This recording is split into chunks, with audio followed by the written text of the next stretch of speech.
There is an old building on an ordinary street in an ordinary city, and the bottom row of its windows sits below the sidewalk. Not at the sidewalk, below it. The pavement crosses the glass about halfway up so that the top half of the window looks out at people's shoes, and the bottom half looks at nothing at all, because the bottom half is underground. Nobody put those windows there to be buried. Somebody cut them and set the glass and stood back to look at the front of a building they were proud of, and those windows were at the height of a person's face. Now you have to crouch on the pavement to see into the room. And this is not one building. Half-buried buildings turn up all over the world. The same cut-off windows, the same doors that stop below the pavement, in city after city, on more than one continent, in places built centuries apart by people who never met. So how did these windows all across the world get below the streets? Did the buildings sink, all of them, evenly, in a row? Or did the ground come up around them? And if the ground came up, why did it rise? And when did it happen? And why did cities everywhere not write down the day the earth rose to the height of a man's chest? We'll get to all of it soon. But before we set out, if these slow journeys through history help carry you off to sleep, take a moment now to subscribe to the channel. And we will be here to do this for you again, every single night. And let me know in the comments where you're listening from tonight and what time it is for you as you settle in. Now, dim the lights, pull the blanket up, tuck your feet in, and put yourself on that sidewalk on a cold evening, standing over the glass. There is a room down there.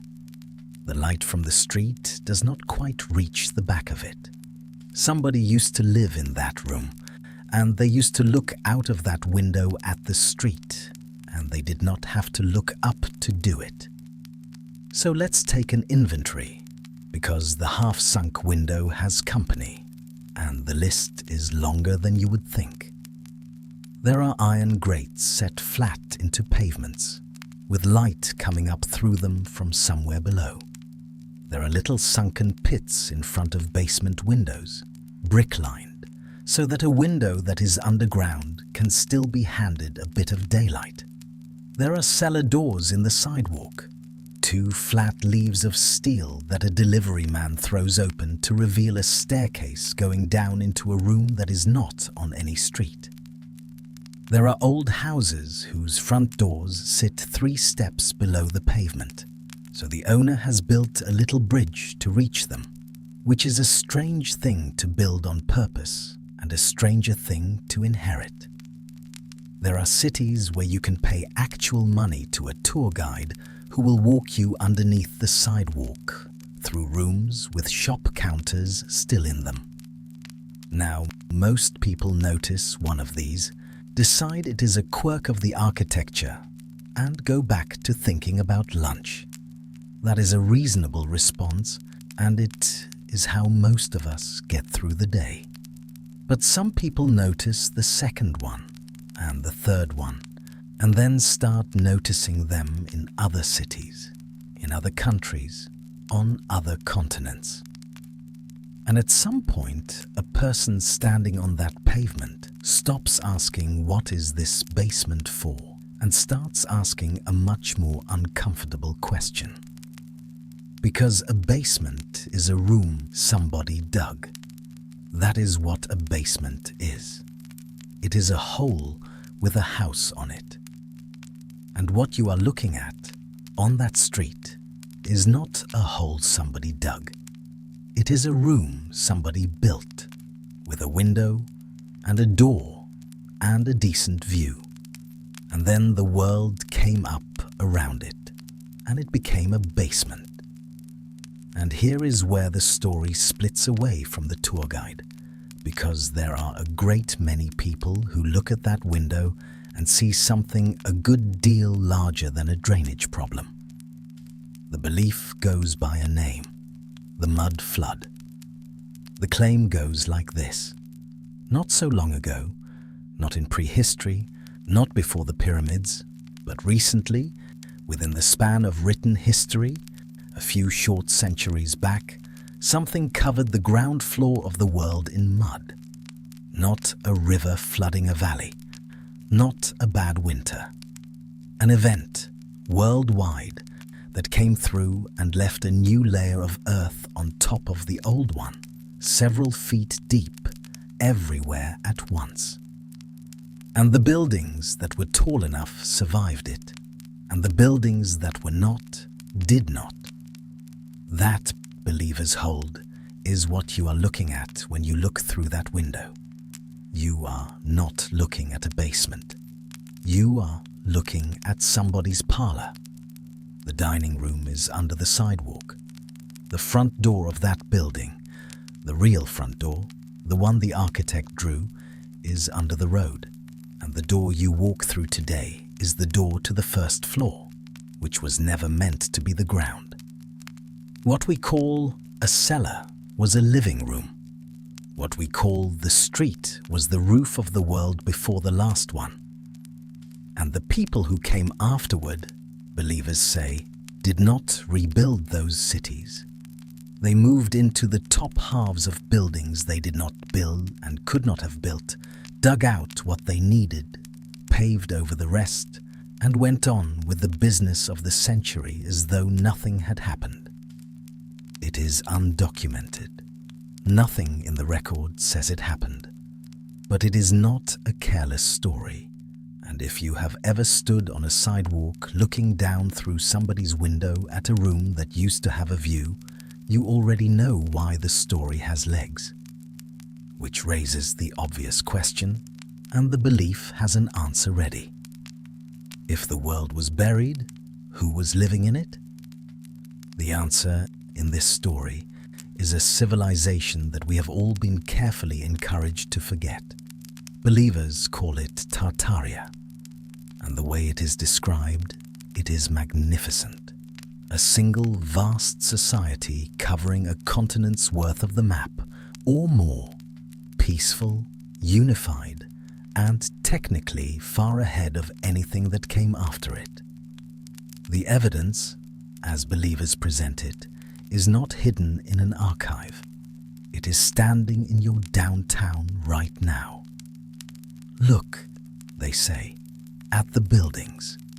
The old civic buildings with the domes and the columns and the carved stone, the courthouses, the capitals, the customs houses, the enormous ornate train stations that we now use as shopping centers. Look at the world's fairs, where entire cities of white palaces went up, apparently in 18 months, apparently out of plaster, and were then torn straight back down again, which is a very odd thing to do to a palace. Look at the craftsmanship. Then look at what we put up now, which is a beige box with a parking lot, and ask yourself which one looks like the work of a lost golden age. The old civilization, believers hold, ran on something better than coal, free energy, or wireless power, a current in the air itself that anybody could draw from, which was later taken away from us on purpose, because a thing you cannot meter is a thing you cannot sell. And the name is not invented, which is the part that gives the whole story its grip.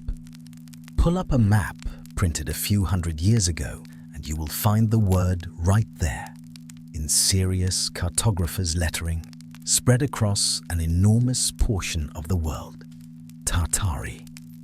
A word on a real map, printed by real map makers, covering an area you could lose several countries in.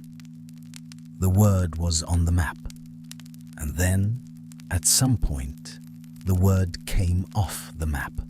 Somebody stopped printing it. And then there are the two exhibits, The pieces of the belief that even a skeptical person tends to sit with for a moment longer than they meant to. The first is the star forts. If you have never looked at one from above, do it sometime, because they are genuinely beautiful. They are fortifications scattered across Europe and then across the whole world. And from the air, they are not shaped like walls. They are shaped like stars. 5 points, 8 points, 16 points, perfectly symmetrical, sunk into the landscape like something stamped there rather than something stacked there. They look, and there is no getting around this, designed, not defensive, engineered.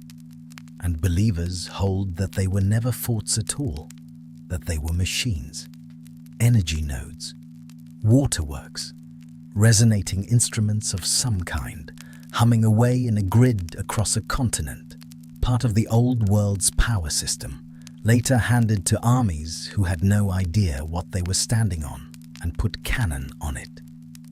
The second exhibit is harder, and it is about children.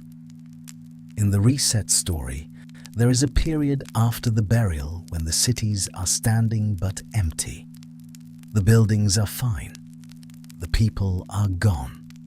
And believers point to the trains, the long trains of children, thousands of them, tens of thousands, moved across a continent out of the eastern cities and handed out at station platforms to whoever came to meet them. In the belief, those trains are not charity. They are restocking.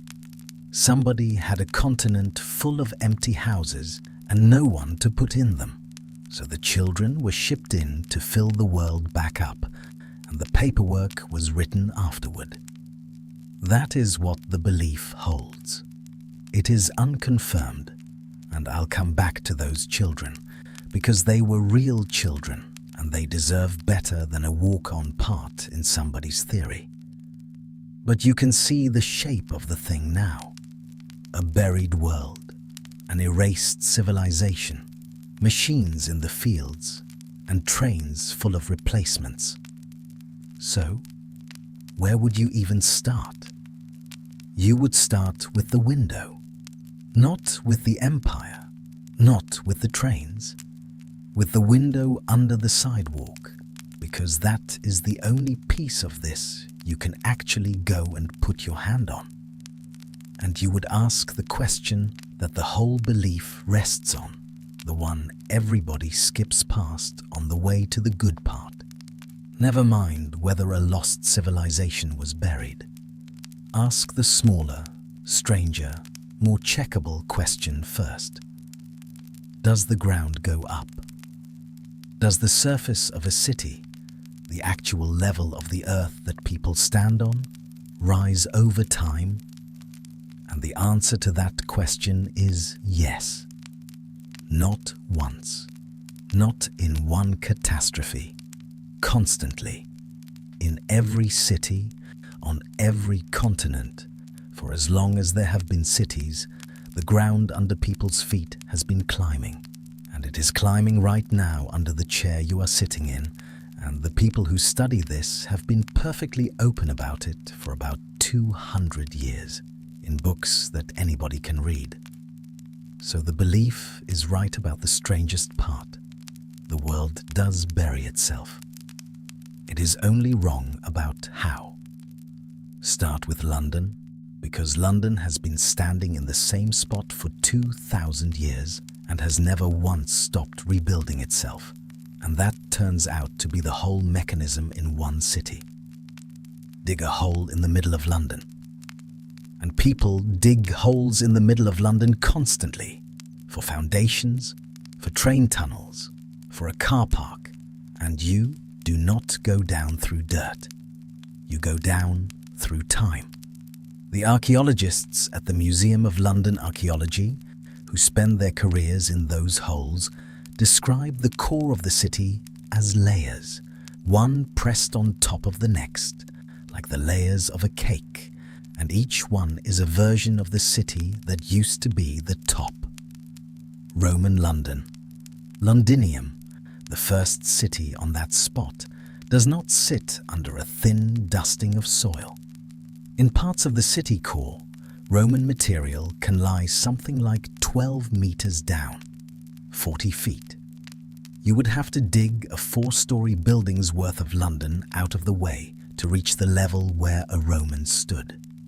And toward the edges of the old city, it comes up shallower, which is exactly what you would expect if the burial is being done by the city and not by a flood.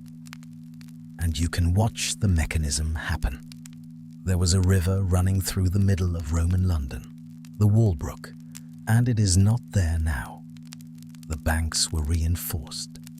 Then the ground beside them was raised, deliberately, with fill, because the land was wet and the Romans wanted it dry. Buildings were knocked down where they stood and not carted away, because carting rubble away is expensive and leveling it flat is free. And then somebody built on top of the flat bit. Then that burned or fell or went out of fashion, and it happened again, and again, and again, for 20 centuries.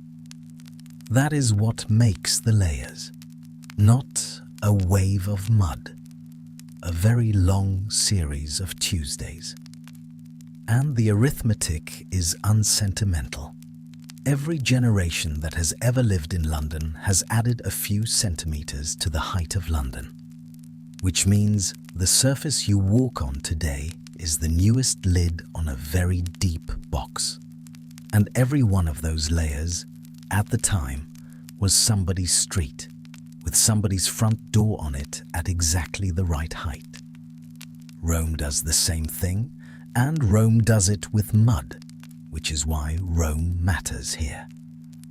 A Roman building that nobody is maintaining does not stand there politely waiting for archaeologists. The timbers rot. The roof comes in. The walls follow the roof. And then the people who live nearby, who are not vandals, they are just people with a project. Come and take the good stone away, because a cut block of marble is worth money, and a fallen wall is a shop with no shopkeeper. What is left behind is the rubble nobody wants: broken tile, brick, plaster, fill. And you do not haul that away either.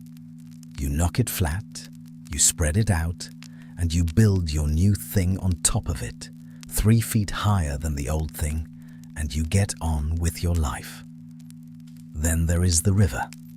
Before the modern embankments were built to hold it, the Tiber came out of its banks regularly and went into the streets of Rome. And when a river leaves a city, it does not leave it empty-handed. It leaves silt, mud, in a real city, in the street, in living memory, over and over across the centuries. There it is, real mud, burying real buildings, just not all at once, and not everywhere, and not to anybody's surprise. And you can see the result cut into the stone. At the Curia in the Roman Forum, the Senate House, the doorways tell the story on the wall itself. As the ground outside crept up, the door had to come up with it, and later doorways are described as being cut higher into the same building, one of them something like 10 feet above the original floor, and a later one higher still. A building whose front door has migrated up its own wall because the world outside kept rising and somebody still needed to get in. Nobody there thought a catastrophe had happened. They thought they needed a new door. Now take that same process and let it run without interruption for thousands of years, and you stop getting a city with layers and start getting something else entirely. You get a hill. There is a word for it, a tell. It is a mound made out of people. A settlement is built out of mud, brick and timber, and it burns or is abandoned or is knocked down, and the next lot of people flatten the wreckage and build on top of it, and the settlement is now a meter higher than it was. Do that for 30 centuries, and the town is standing on a hill it manufactured itself. Troy is the famous one. The mound at Troy runs to something like 20 meters, 65 feet of stacked human occupation, and it does not contain a city. It contains 9 of them, one on top of the next, labelled Troy Y through Troy the 9th, with dozens of distinct occupation levels inside them.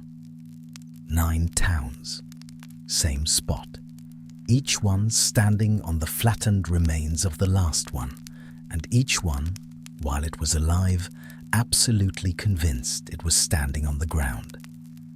The man who dug into it, Heinrich Schliemann, in the 1870s, is not a hero of this story, and I would not hand him a shovel today. He was in a tremendous hurry to find the Troy he already believed in, and he cut a trench straight down through the middle of the mound, and in doing so he destroyed a considerable amount of the evidence he was digging for. Later, archaeologists spent decades carefully repairing what he had rushed through. But he was right about the shape of the thing. There really were cities under that hill. And the astonishing part, for our purposes, is not that they were buried. It is that nobody buried them. They sank into their own leftovers, the way a city does, given enough Tuesdays. Fine. Slow burial, centuries at a time, and the ground climbs a few feet while nobody is watching. But a few feet is not what we are looking at through that window. A few feet is exactly what we are looking at through that window. So could a city do that fast, deliberately, in the daylight, in front of the newspapers, in living memory? Chicago, in the 1850s, had a problem that everybody could smell. The city had been built on a flat, low, swampy plain about as high above the lake as a curb is above a road. When it rained, and it rained, the water sat there. It had nowhere to be. The land did not slope toward anything, so the rain simply stopped where it landed and waited for the sun, which in that climate is an optimistic plan for about 4 months of the year. So the streets were not muddy in the sense that your shoes got dirty. They were muddy in the sense that a wagon went into the axle and stayed there, and the horse was a separate problem, and the whole rig had to be dug out.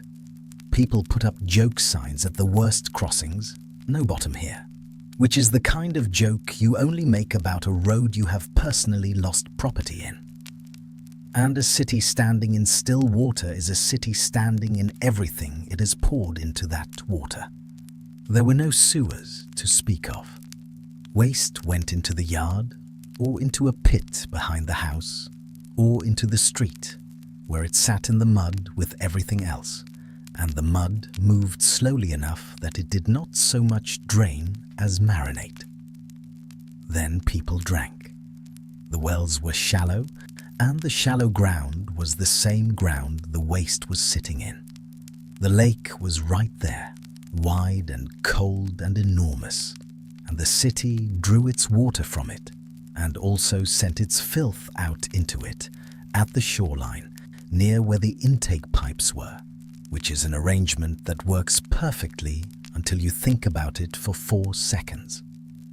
And the city paid for that in the way cities did in the 19th century. Cholera came through. So did dysentery and typhoid. The epidemics arrived in the warm months, took a portion of the population, and left, and everybody understood, in a general way, that the water and the filth and the standing mud were the reason, even before anybody could have told you exactly how a disease travels. This is the important part, and it is the least romantic sentence in this entire episode. Chicago did not raise itself out of the mud for beauty, or for glory, or because a lost civilization told it to. It raised itself because the drains would not run, and people were dying of it. The answer was sewers. And the trouble with sewers is that they only work if they run downhill. A sewer needs a slope, and a slope needs somewhere to slope to. And Chicago's ground was so flat and so low that there was no down. You could not dig the sewers deeper, because deeper was the lake. The engineer they put on it, Ellis Chesbrough, looked at a city that could not go down, and proposed instead that the city should go up. Not the sewers, the city, all of it.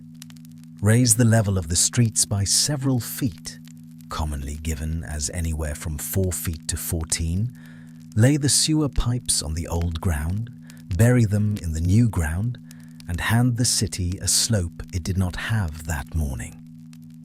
Which leaves one small logistical question. There is a city sitting on the old level. There are hotels and shops and banks made of brick and stone, doing business, with people inside them. So they lifted the buildings. They put jackscrews under them, hundreds and hundreds of jackscrews, sometimes thousands, packed in under a single building. And they filled the place with men, one man to a handful of screws, and somebody blew a whistle, and every man turned his screws a fraction of a turn, and the whole building went up into the air by a hair's breadth. And then he blew the whistle again. And they did it again, and again, all day, for days, until a brick hotel weighing thousands of tons was standing several feet higher than it had been on Monday. The Tremont House, a 6-story hotel taking up most of a block, was raised this way, and the accounts describe the hotel carrying on its business while it happened. Guests slept in it. Dinner was served in it. Reportedly, some of them did not notice. That is the part of this episode that sounds like a conspiracy theory and is instead just extremely well documented. An entire American city picked itself up out of the mud, one turn of a screw at a time, so that the toilets would work. And it did not lift everything. There were houses whose owners could not pay for a lift, or would not, or were away. And the street was raised anyway, right past their windows. You can still walk past those houses today, in Chicago neighborhoods, and see the front door sitting below the level of the sidewalk, with a little bridge or a little staircase down to it.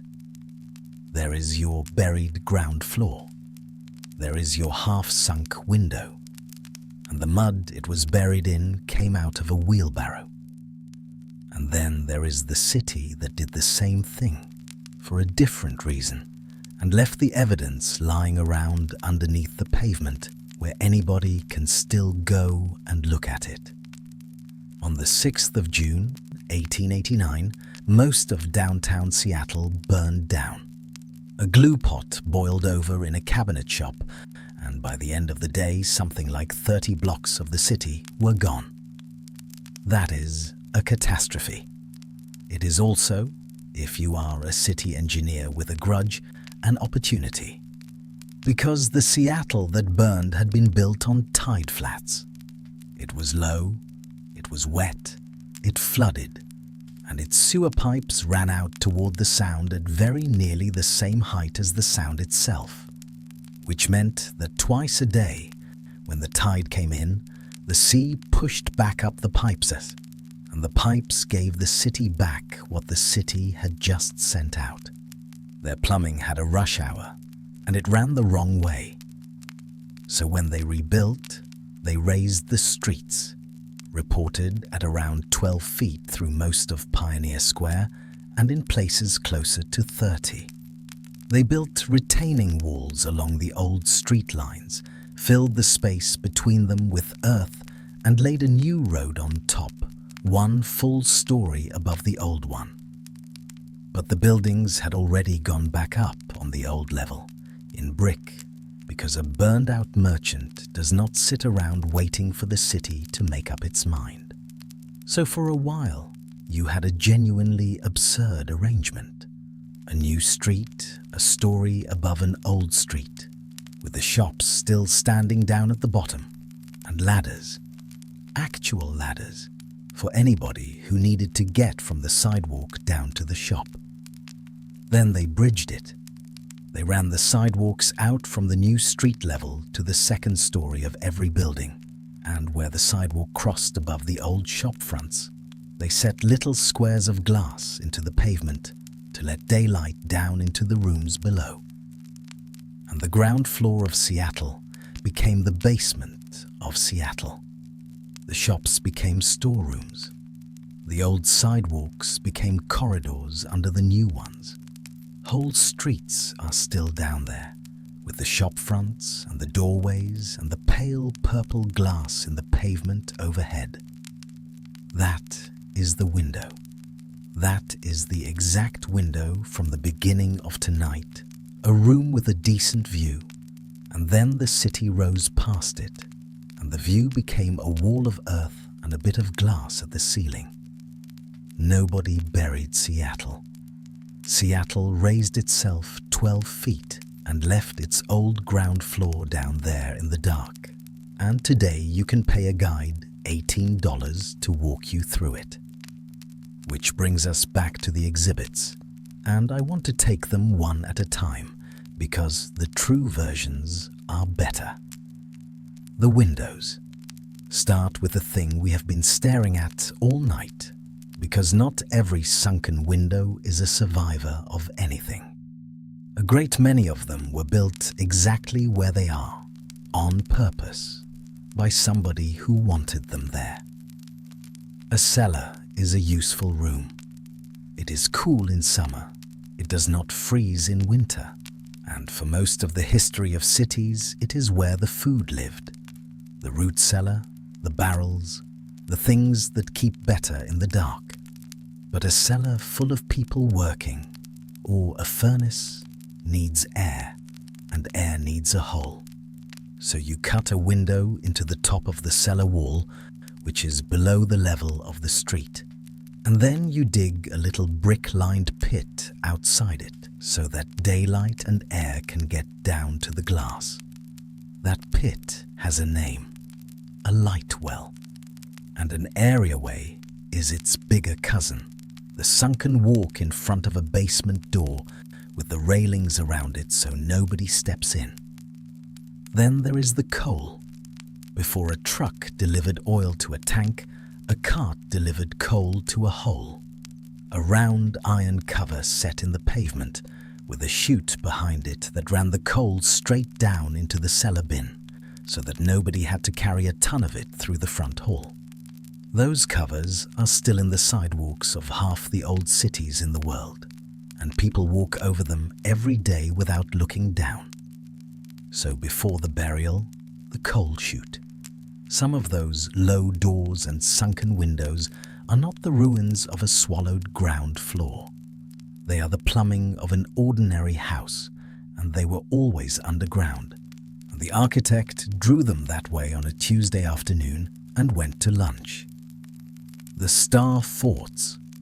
They are called bastion forts, or the trace italienne, the Italian outline, and they were designed for exactly one reason, the cannon.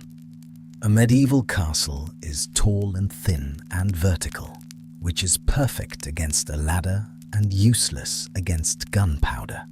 A tall wall is simply a large target that falls over.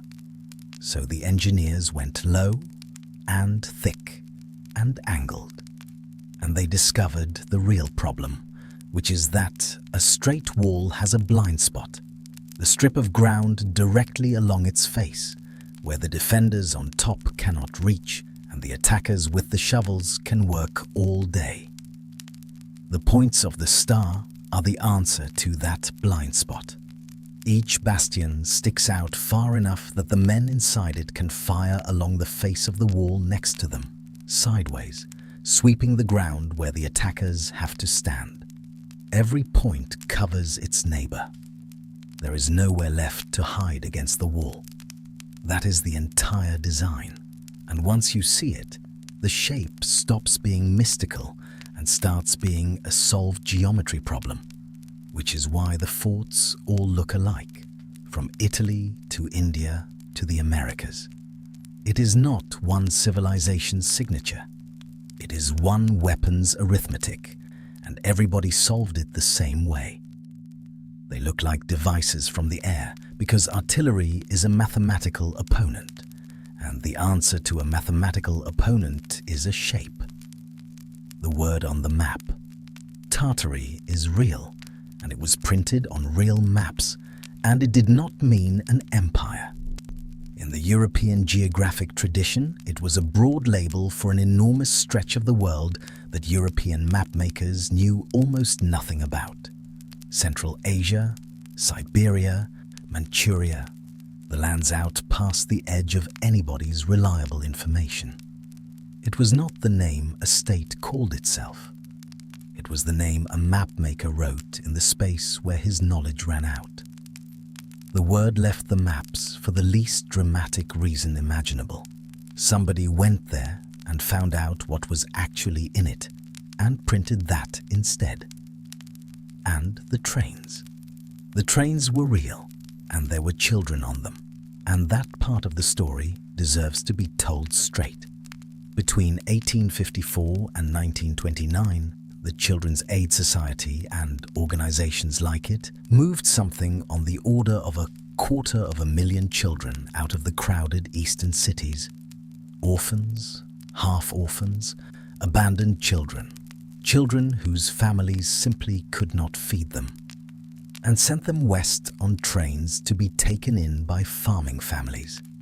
The children were lined up at station platforms. People came to look at them.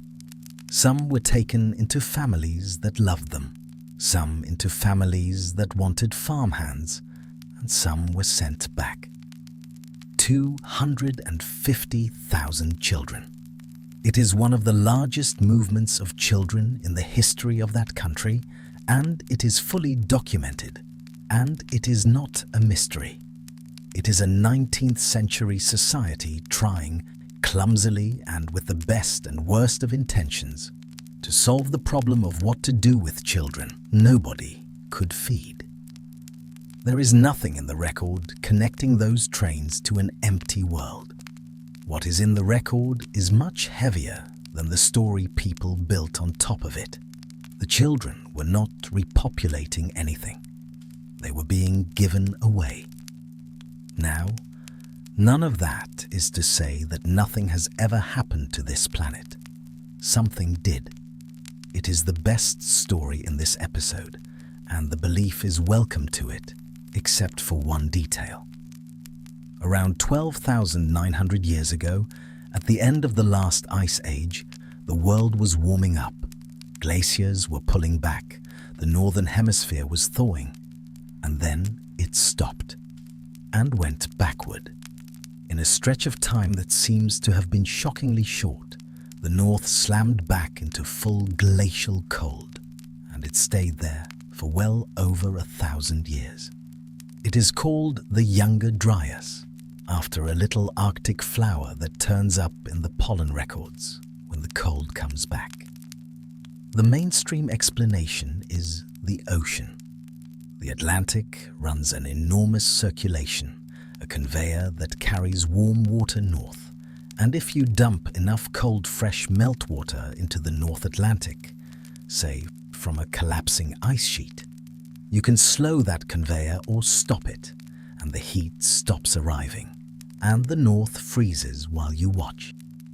But there is another claim, and it is the one that gets the documentaries. At the boundary layer of the Younger Dryas, in a number of sites, there is a dark stratum in the soil that researchers call a black mat.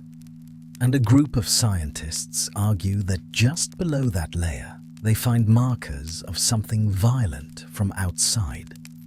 Platinum, nanodiamonds, tiny melted spherules, signs of continent-wide burning. Their reading is that something struck the Earth or exploded above it, and that this is what tipped the climate over. It is genuinely contested, and it is contested by serious people on both sides. The current reported science says the platinum spike found in the Greenland ice appears to arrive too late to have caused the cooling, and that its chemistry may fit a volcanic origin better than an impact. Others hold the line on the impact. It is not settled. It is an argument with real evidence being thrown in both directions, which is the most exciting condition a science can be in. So yes, there was a catastrophe. There is a dark layer in the ground. There may have been something out of the sky. It happened 12,800 years ago. Not 200. 12,800. Before farming, before writing, before the first brick was laid anywhere on Earth. There was no civilization for it to bury. There were no streets, no ground floors, and no windows. Whatever it did to a world of hunters and ice, and it finished doing it about 7,000 years before the first city existed. And that is where the join is.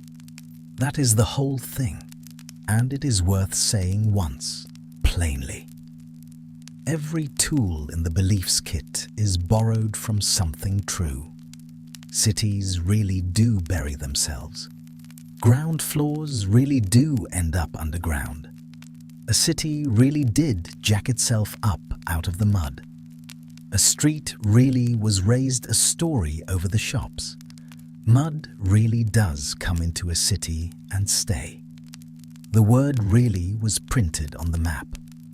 And there really was a catastrophe in the deep past that we are still arguing about. What is missing is the joint. There is no documented worldwide burial in the last few centuries. There is no documented empire under those buildings. There is no documented erasure.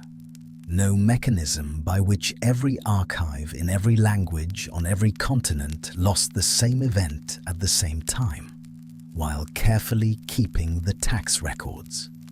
And there is nothing tying 250,000 children on trains to any of it. The leap is the moment when 1,000 small burials, each one local, each one dated, each one with a name and an engineer and an invoice, are asked to be one enormous burial, all at once, a couple of 100 years ago.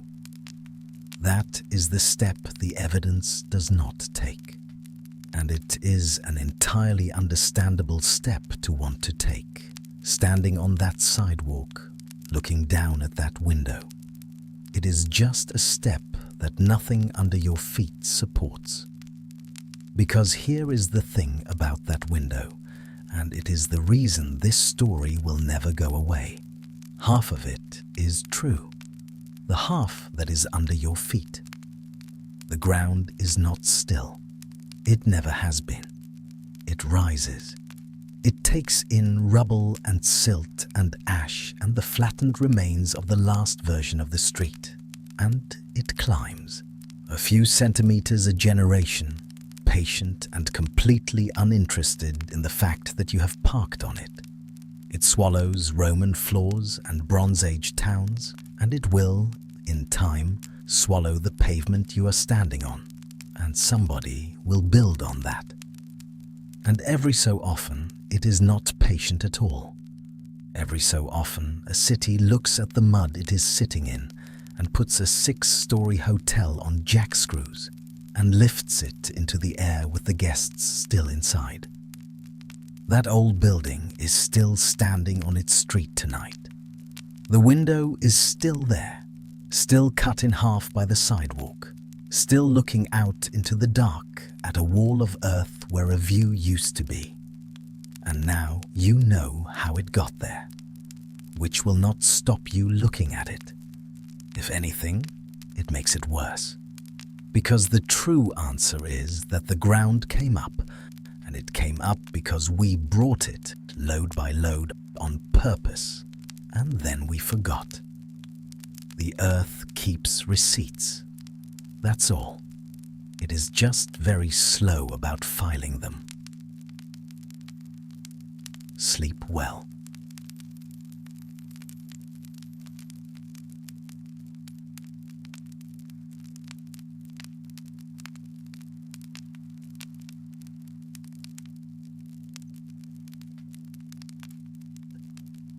Hello again, friends. Tonight we're going downstairs, all the way downstairs, into an ancient underground city in the heart of Turkey that held as many as 20,000 people, 18 stories below the ground, and was built by people who never bothered to leave a name. Before we do anything else, before I even tell you to get comfortable, let's ask a few questions. Who digs an 18-story building downward and then leaves no record of who they were or why they did it? People nowadays carve their initials into park benches for far less. How do you keep 20,000 people breathing under a hillside with no machines, no electricity, and no windows? Why did the front door need to weigh as much as a small car? Who were they trying to keep out? Where do you put 1 million baskets of rubble so that nobody passing by ever suspects a thing? What were these people so afraid of that down felt safer than up? How does a town forget, for 40 years, that it is sitting on the largest underground city ever found? And, on a practical note, what exactly do you do with the cows? We'll get to all of it soon, including the cows. But congratulations.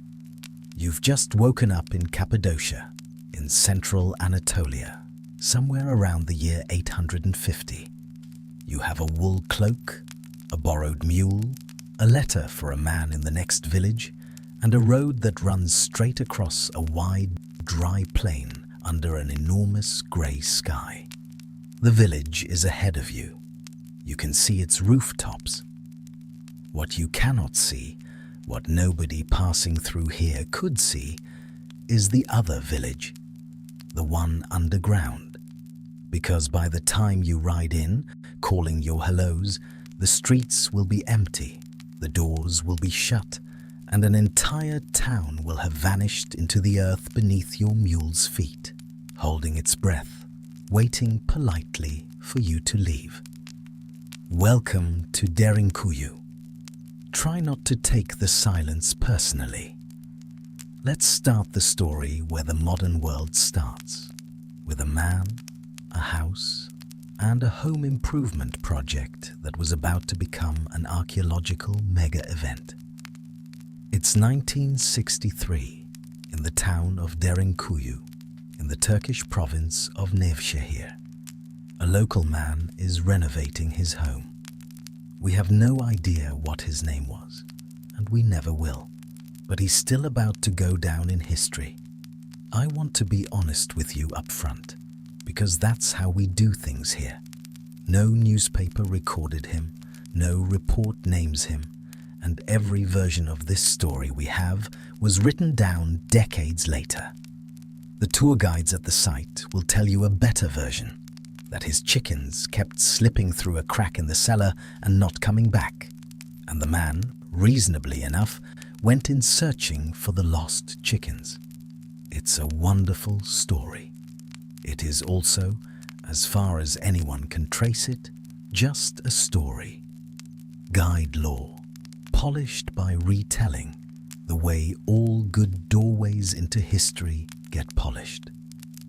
What the sober version says is this: the man knocked through a wall and behind the wall there was a room he had no record of in a house he thought he knew, and at the back of that room a passage, and the passage went down.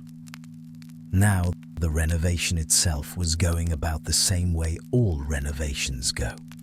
Most home improvement surprises usually get chalked up to bad wiring and the previous owner's questionable decisions. In this case, the previous owner's questionable decision was a full-blown underground city. Behind the unknown man's wall was a tunnel. Beyond the tunnel were rooms. Below the rooms, even more tunnels. Stairs, shafts, halls, storerooms, descending level after level after level into the dark, further than a lamp could throw light, further than anyone was initially willing to go. The wall, for its part, had been holding this information since before the Ottoman Empire, and had apparently been waiting for someone to install a more modern floor plan before revealing its secrets. Within a few years, Turkey's Ministry of Culture had crews mapping it. By the end of the decade, visitors were climbing down into it. The records disagree on the exact year it opened, which feels right for a place this committed to secrecy. And what the mapping found was that the man's basement was not a basement at all. It was actually the attic of a city that went down a further 18 floors. Now, let's take the walk the first surveyors took and get our bearings, because the scale of this place is the first thing that's likely to blow your mind.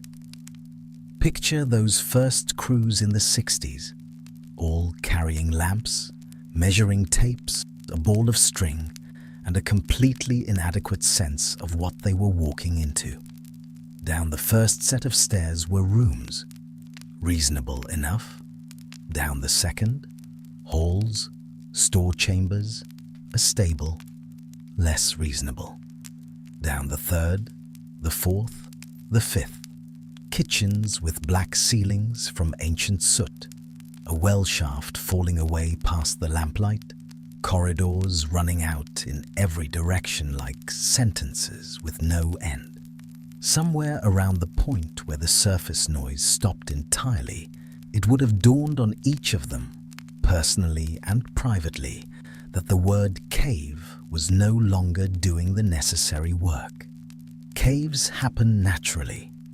Whatever this was not natural at all. Derinkuyu descends roughly 85 meters into the earth. That's around 280 feet. An 18-story building, upside down.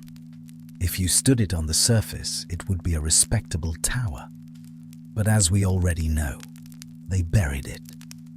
Spread through those levels were living chambers, kitchens, storerooms, stables, a winery, an oil press, communal dining halls, a school, chapels, wells, and something like 600 entrances, most of them hidden into the houses and courtyards of the town above.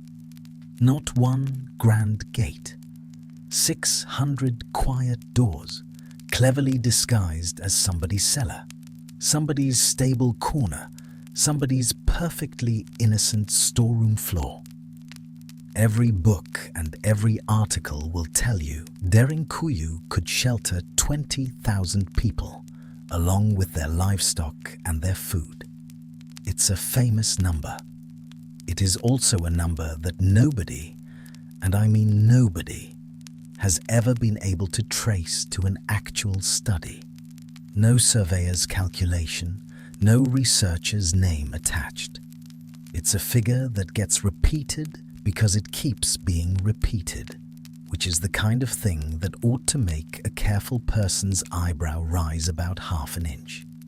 What we can say is that the rooms are real, the levels are real, the scale is genuinely enormous, and whether the true number was 20,000 or just 10 the achievement doesn't get less impressive.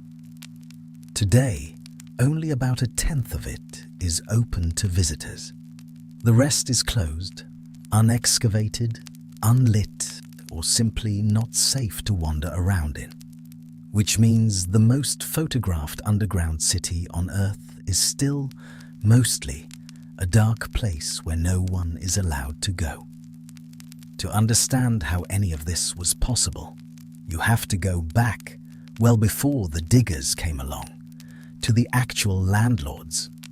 There were three of them called Mount Erciyes, Mount Hassan, and Gölledağ. And if you're thinking those are odd names, it's because they are volcanoes. Millions of years ago, in eruption after eruption, they buried this corner of Anatolia under colossal blankets of hot ash. The ash settled, compacted, and hardened into a rock called tuff.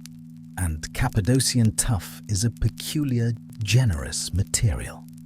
It's soft. Soft enough that a determined person with hand tools, a pick, a scraper, and a little bit of patience, can carve a room out of it the way you'd carve a very stubborn cheese. No iron machinery required. No engineering degree needed. Just time and a slightly delusional willingness to spend it on such a project. And then the rock does something almost courteous. Exposed to air, it hardens.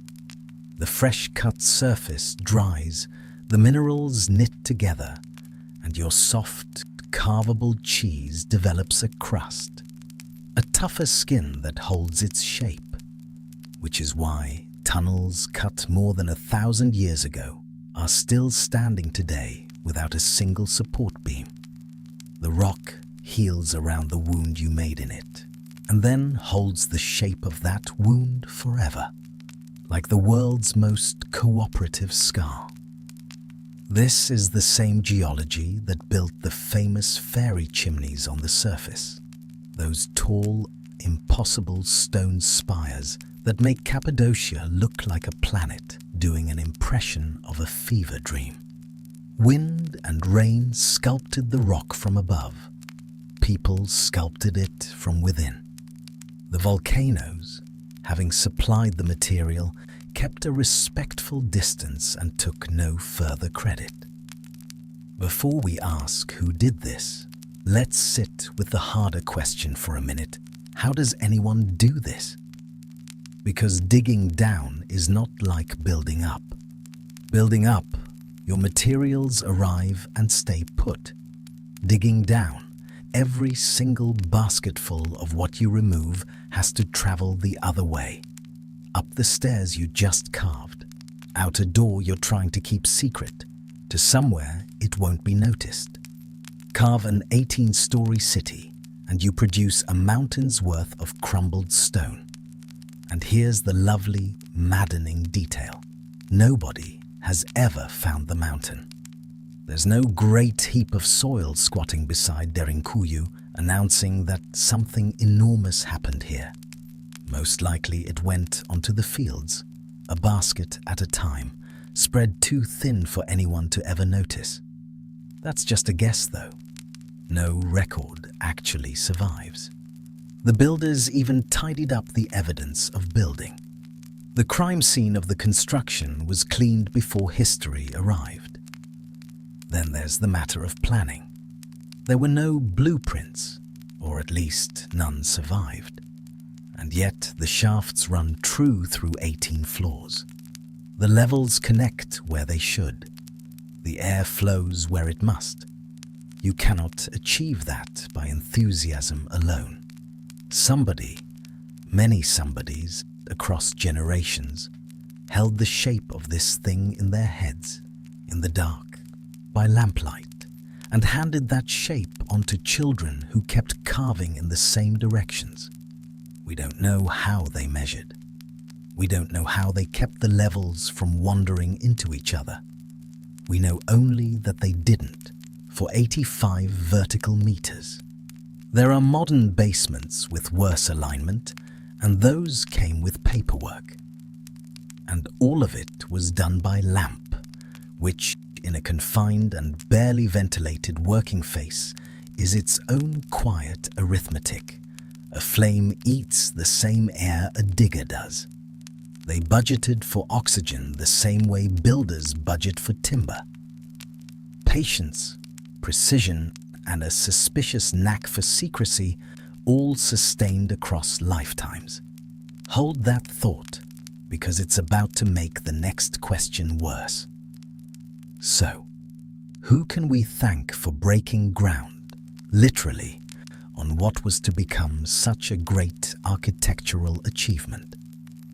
And here the story splits into two questions. Who turned a hole in the ground into an 18-story city? That one we can actually answer, and we will in a minute. But who dug the first room? Who started all of it? That is the mystery. Here is the honest answer, and it is that nobody knows who the first diggers were. It's not that scholars are still debating the details. Genuinely, nobody knows who cut the first room at Derinkuyu or when. The version you'll read most often credits the Phrygians, an Iron Age Anatolian people, somewhere around the 8th or 7th century before Christ. It's a reasonable theory. It is also, when you chase it down, a theory resting on regional history and educated inference, not on an excavation report. No dated dig, no published stratigraphy. Some writers reach further back still, to the Hittites, around 1200 BC, under attack and digging in. Possible, argued by a few, proven by none. And Turkey's own Ministry of Culture, on its official page, skips both and traces the town's first inhabitants to Assyrian trading colonists, merchants from nearly 4,000 years ago.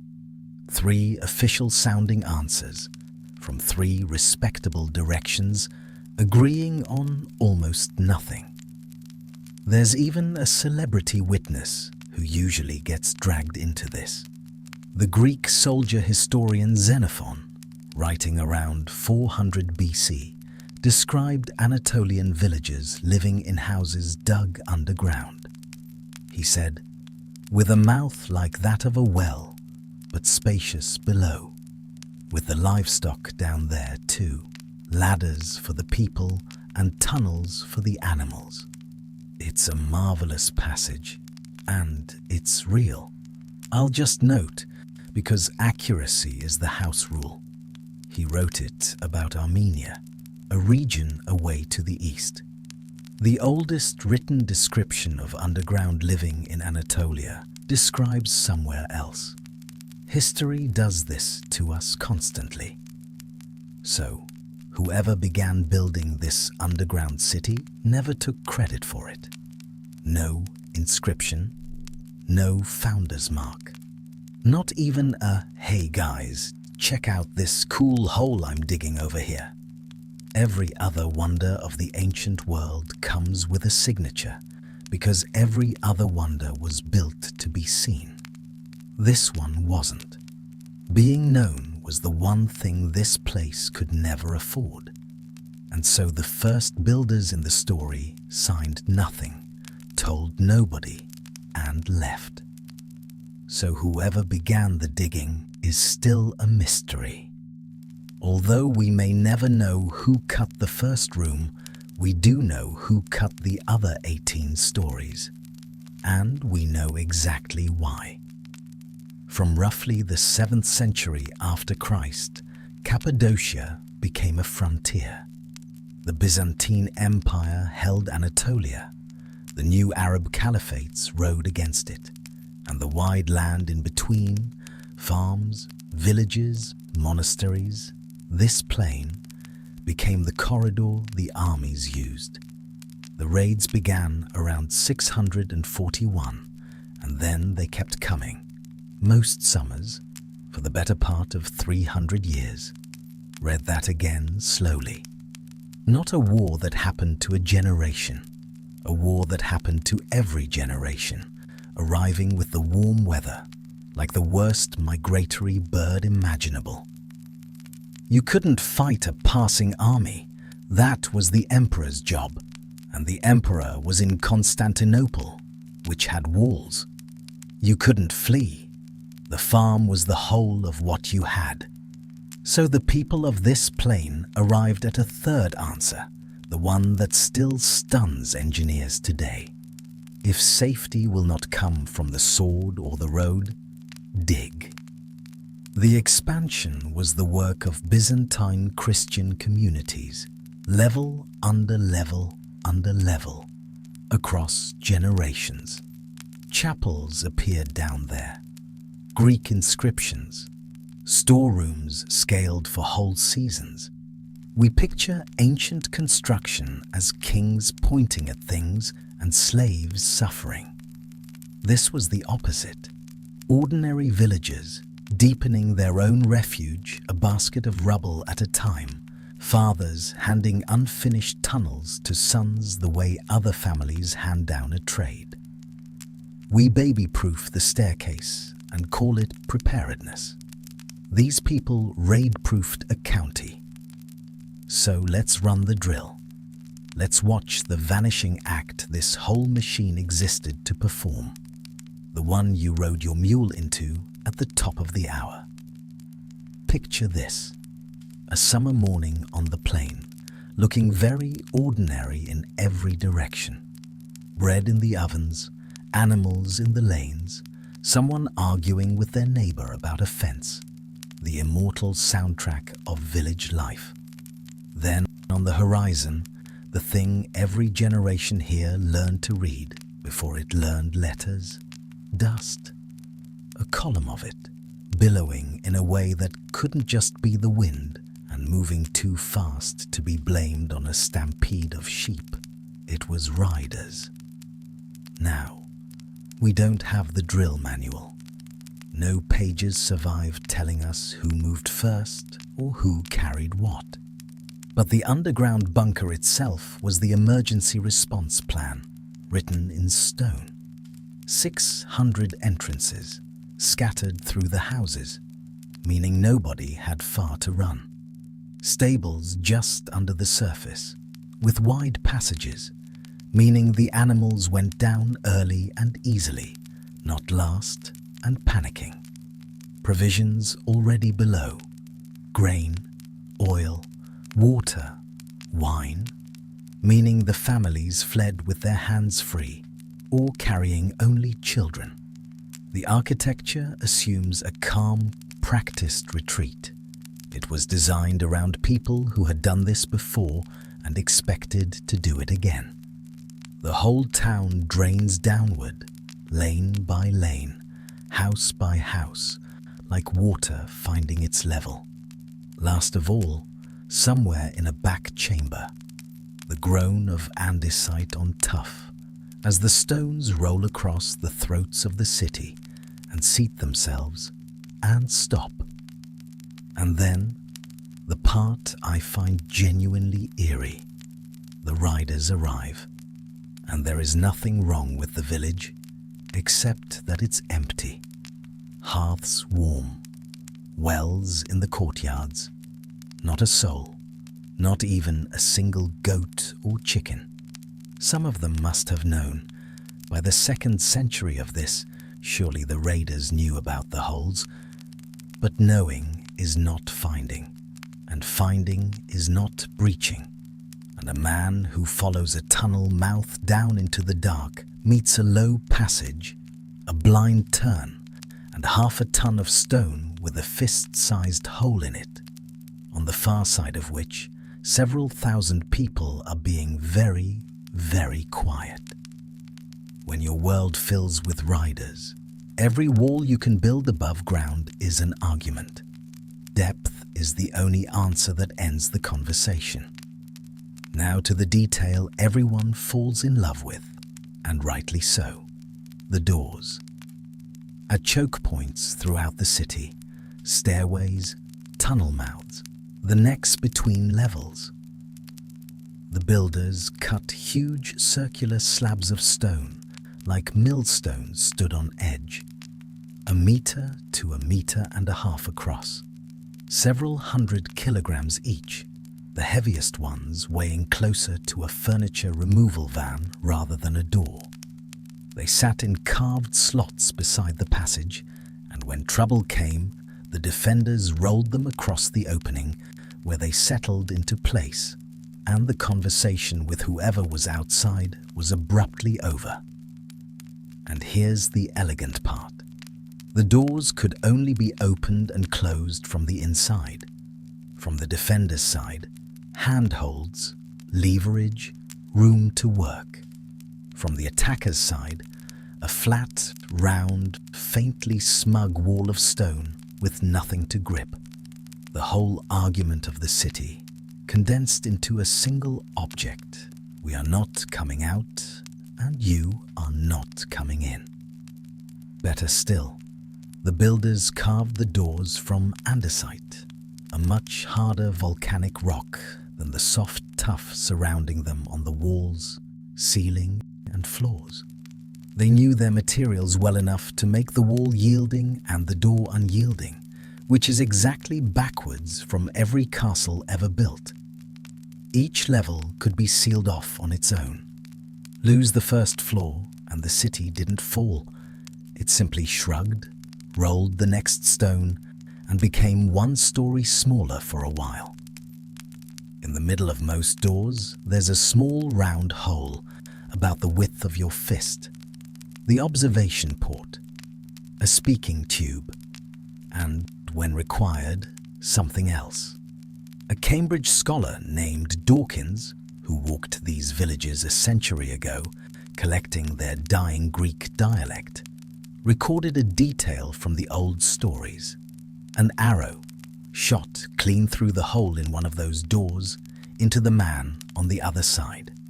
The hole was a courtesy with conditions. Here is the question that you should find the most puzzling while you lie there under your nice, breathable blanket. 18 floors down, no windows, no machines. Why didn't everyone simply suffocate? Because the city breathed. It was built breathing. More than 50 ventilation shafts drop through Derinkuyu. Straight, narrow chimneys, some running the full height of the city, top to bottom, like the building's own lungs. Warm, stale air rises and spills out. Cool air slides down to replace it, and the difference keeps a slow, continuous draft whispering through chambers 17 stories below the nearest blade of grass. No fans, no power, just physics, hired for free and never once late for work. The deepest shaft falls 55 meters and did double duty. Air above, water below, where it reached the water table and became the city's well. And the well held the city's quietest piece of genius. Its mouths opened on the lower levels, where the people were, and could be sealed off from above. A besieging army on the surface couldn't reach the water to poison it, couldn't drop anything down it, couldn't even reliably find it among fields and rooftops. The town's name, by the way, Derinkuyu, is Turkish for deep well. The secret was hiding in the name the entire time. Picture the besiegers' situation for a moment, because it deserves sympathy, almost. Your enemy has vanished into a hillside. Every door is a stone wheel you cannot move. Somewhere under your boots, thousands of people are drinking cool well water and breathing fresher air than your own camp, where the horses are thirsty and the summer is hot. You came to raid a village, and although you don't know it, the village is winning. So the doors are rolled shut, The lamps are lit. What is life actually like down there? First, the part I promised, the cows.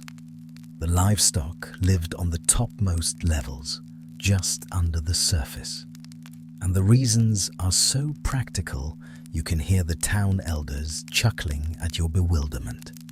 Reason 1, smell, and everything the word implies in a sealed building. Keep the animals up where the vents are shortest, downwind of precisely nobody. Reason 2, and this is the one I find quietly beautiful, warmth. A floor of cattle and sheep up top made a layer of living insulation between the cold surface and the families below. The city wore its cows like a beanie in the winter. Below the animals, everything a paused world requires. A winery, proper carved pressing basins, because if you're sealing yourself into a hill for an unknown stretch of time, wine stops being a luxury and becomes a morale booster. An oil press for the lamps. Light down there was lamplight or nothing. Storerooms for grain, communal kitchens, shared hearths, their smoke channeled up through the vents and bled out quietly above, so the hillside wouldn't stand there visibly exhaling soup fumes. Long refectory halls where, presumably, whole streets worth of neighbors ate together. A village dinner table, 80 feet down. As for the other end of the digestive question, since you were about to ask, the tour guides would tell you sealed clay jars, and the guides are probably right, and that's all I want to say about that. The temperature, year-round, sits near a constant 13 degrees or so. Cellar weather. Cool, never freezing, in a land where the surface does both extremes with enthusiasm. And the honest asterisk, because that's the house style. Nobody lived down there permanently.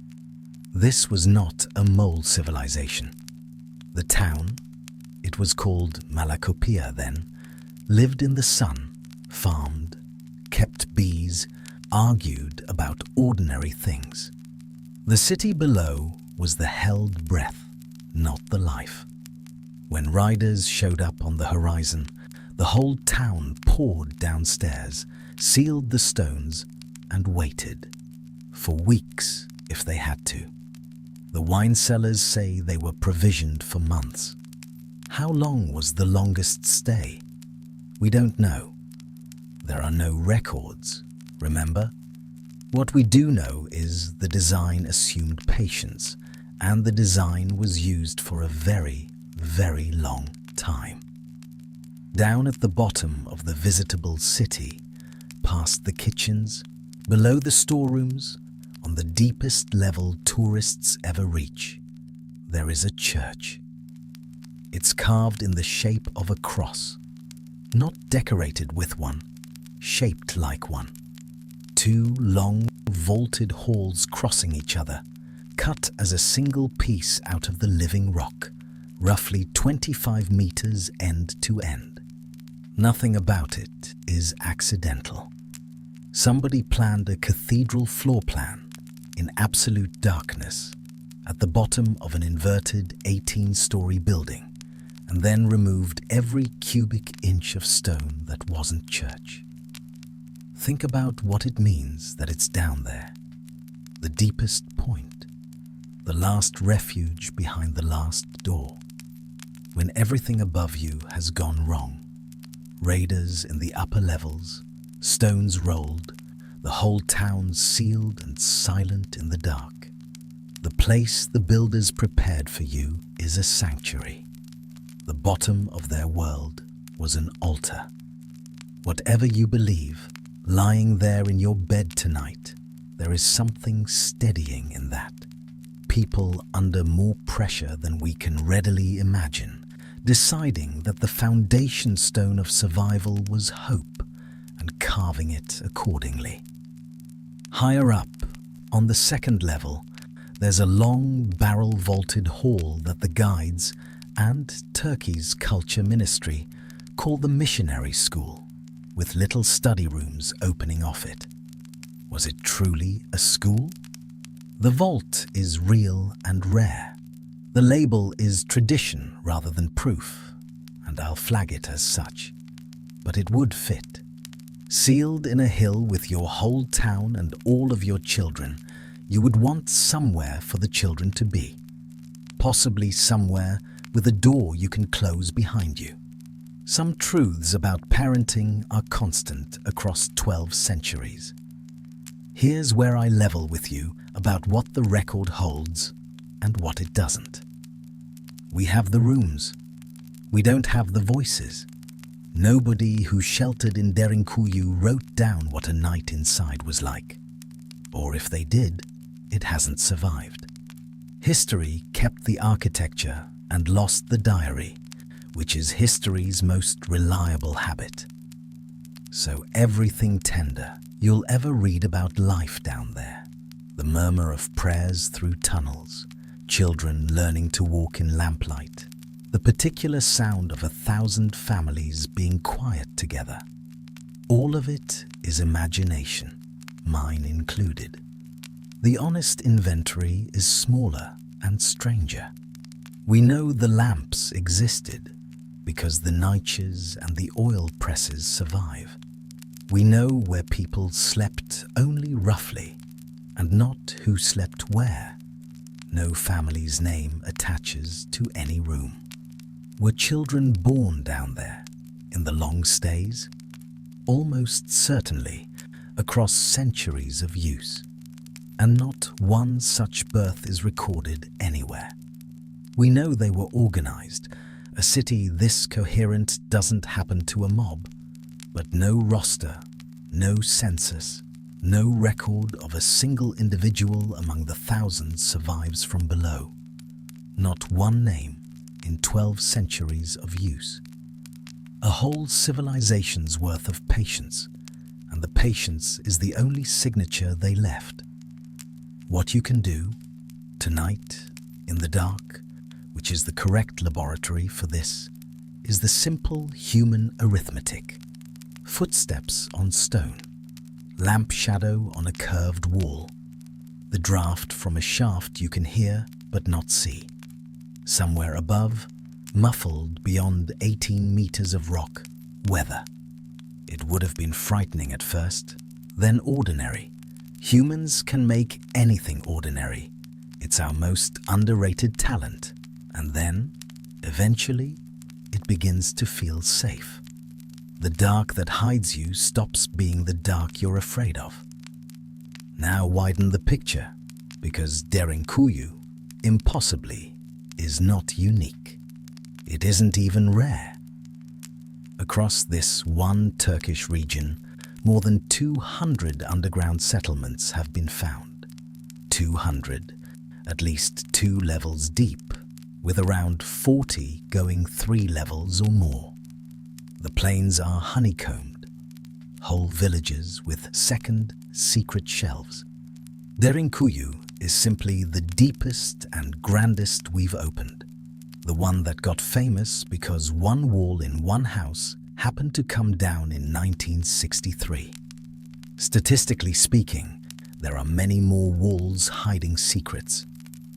10 kilometers north sits Cahokia, another underground city, wider and shallower, opened to visitors a year before Derinkuyu was. Same period, same builder's logic, same stone doors. Sister cities in every sense. And here is where I owe you tonight's biggest act of honesty. Almost every article about Derinkuyu will tell you, somewhere around paragraph 4, that an 8 or 9 kilometer tunnel connects it to Cahokia, a buried road between buried cities. And it would be wonderful. It would also be, as far as the actual record goes, unverified. The claim circulates everywhere and is sourced almost nowhere. No survey maps it end to end. No one in the modern era has walked it. So the famous connection between the two cities remains, for now, a rumor 10 kilometers long. I'd argue the truth is better than the rumor. The rumor says someone dug a very long tunnel. The truth says we have explored these cities for 60 years and still cannot answer a yes or no question about where their passages go. A tenth of Derinkuyu is lit. The rest is the dark side of the moon, 10 minutes walk from a ticket booth. Here's the turn in the story almost nobody tells, because the buried city gets all the press. There were long stretches when the people of the village got to come above ground. Between the raiding centuries, the Byzantine Empire would push the frontier back and hold it, sometimes for generations at a time. And when the land was safe, the people of Cappadocia surfaced. The underground cities went quiet. The stone doors stood open and unneeded. Life moved back into the sun where it belonged. But here's what they did next, and I find it tells you everything about who these people had become. They kept carving. A people who had spent centuries learning to think with a chisel did not stop thinking with a chisel just because the emergency was over. They simply turned the skill toward the light. In the valleys at Göreme and Soanle, they cut churches into the cliff faces and the fairy chimneys. Hundreds of them, hollowed out of the same volcanic tuff, with columns and domes and arches, all of it carved rather than built. And this time, with no raiders to hide from, they decorated. Frescoes in blues and golds and reds, saints and angels across carved ceilings, color blooming on rock in broad daylight. Look at the two halves of it together. Underground, bare walls, no inscriptions, no names. Invisibility as a survival strategy. Above ground, in peacetime, painted ceilings you can see across a valley. Same people, same rock, same handwriting, signed and unsigned.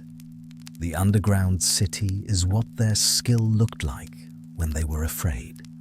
The painted churches are what it looked like the moment they no longer had to be. If you want to know what those anonymous diggers would have made, given peace and permission, it's standing in the Göreme Valley right now, wearing 800 years of pigment. And whenever the dust rose on the horizon again, and across those centuries it always eventually rose, they put down the paintbrush, picked the children up, and went back downstairs. Both cities, the bright one and the dark one, stayed ready. That was the actual masterpiece. Not either city, but the people who could live in both. The Arab raids that built the deep city eventually ended, the way all weather ends. The frontier moved. The stones stayed. And then history kept arriving, and the town kept going downstairs. When the armies of Timur, Tamerlane, tore through Anatolia around the year 1400, the old chronicles and the village memory agree. The Christians of Cappadocia went underground again, into refuges their ancestors had cut 6 centuries earlier, and the doors still rolled, and the wells still drew. Try to name another piece of infrastructure that worked perfectly 600 years after installation. The vents did not need updating. The stone did not need a subscription. Under the Ottomans, the centuries mostly quieted, but the habit never quite died. The Greek-speaking villages of Malakopea, descendants in language and faith of the people who dug, kept the lowest habit of their ancestors. When trouble came, you knew where the stairs were. They had a word for the underground places, catastrophe, refuges, not a monument word, a word you keep in the kitchen drawer in case. It lasted until 1923. After the war between Greece and Turkey, the two countries agreed to exchange their minority populations, a line in a treaty, and suddenly whole world cities were folded up like tents. The Greek Christians of Cahokia, the last community that still carried the living memory of what lay beneath their floors and what it was for, packed what could be packed and left for a country many of them had never seen. The doors of their houses closed. The doors under their houses had already been closed a long time. Memory, it turns out, is the one thing you can't store in a cellar. Grain keeps. Wine keeps.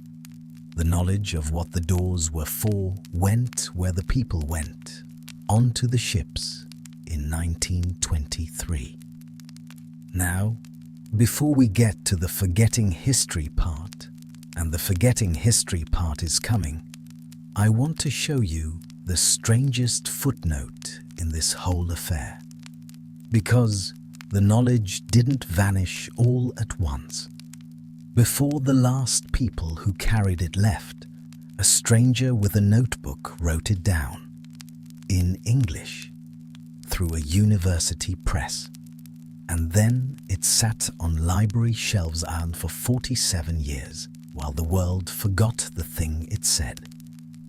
Between 1909 and 1911, that Cambridge scholar I mentioned, Dawkins, the one with the arrow story, travelled village to village through Cappadocia. He wasn't hunting cities, he was hunting words.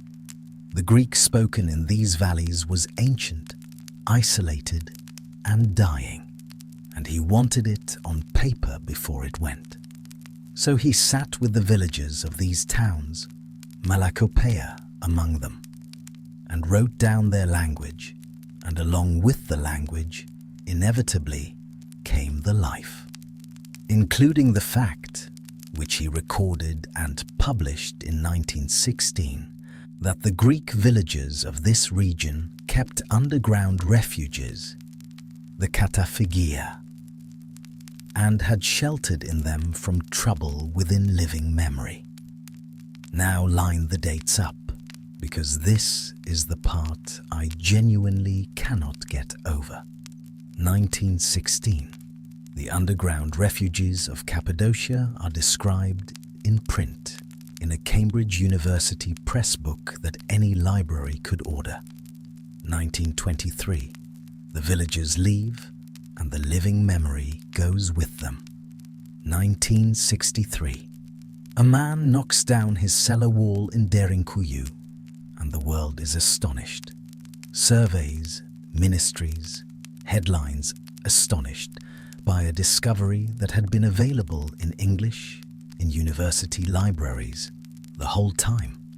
Nobody had cross-referenced the footnote with the floor plan. In fairness to everyone involved, check whether the linguistics monograph mentions our basement has never appeared on any renovation checklist, which tells you something useful about how things actually get lost. Almost never, because nobody wrote them down. Somebody nearly always writes them down. They get lost because the man holding the hammer and the man holding the book never meet. Somewhere in tonight's world, presumably, the next Derinkuyu is already written down, fully documented, correctly filed, in a book nobody has thought to cross-reference yet. Sleep on that one. So here is the fact I find more remarkable than the depth, the doors, or the well. The fact this whole episode has secretly been about. For roughly 40 years, the town of Derinkuyu, the new town, the families who settled there after the exchange, lived an ordinary Anatolian life directly on top of the largest known underground city on Earth and didn't even know it. They weren't fools. Never think that. They knew their cellars were old and odd. They kept onions in carved rooms, stabled animals in others, felt the strange, cool draft from cracks at the back, and reasonably assumed what anyone would. Old caves. Every old town has old holes.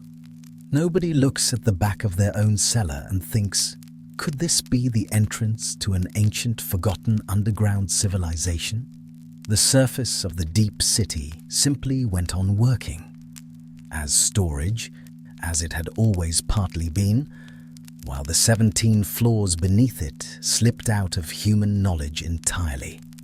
The city was so good at hiding that, with its keepers gone, it hid from everyone, indefinitely, without effort. A city built to vanish, and for those 40 years, for the first time in its 12th-century career, it finally, completely had. And then a man took a hammer to a wall, and the world's most patient secret met the world's most universal activity, renovating. The plains had kept the city the way old men keep grudges, completely and without visible strain, and gave it up to a home improvement project on an otherwise unremarkable afternoon. Since then, surveys, tourists, a place on the UNESCO World Heritage List alongside the fairy chimneys above it. 90% of it remains unlit and unvisited. Whatever else is down there is exactly where it's been all along. One more thing before we put the lamp out. Because if any part of you is hoping this story isn't over, I have good news. The plane isn't done. In 2013, in the city of Nevşehir, the provincial capital, half an hour up the road, municipal crews were demolishing old housing around the hilltop castle to make way for new construction. The bulldozers broke through into tunnels. The tunnels led to rooms. The rooms kept going. Archaeologists were called in, and by 2014 they were saying carefully, in the way of people trying not to get ahead of themselves, that the city under Nevşehir might be bigger than Derinkuyu.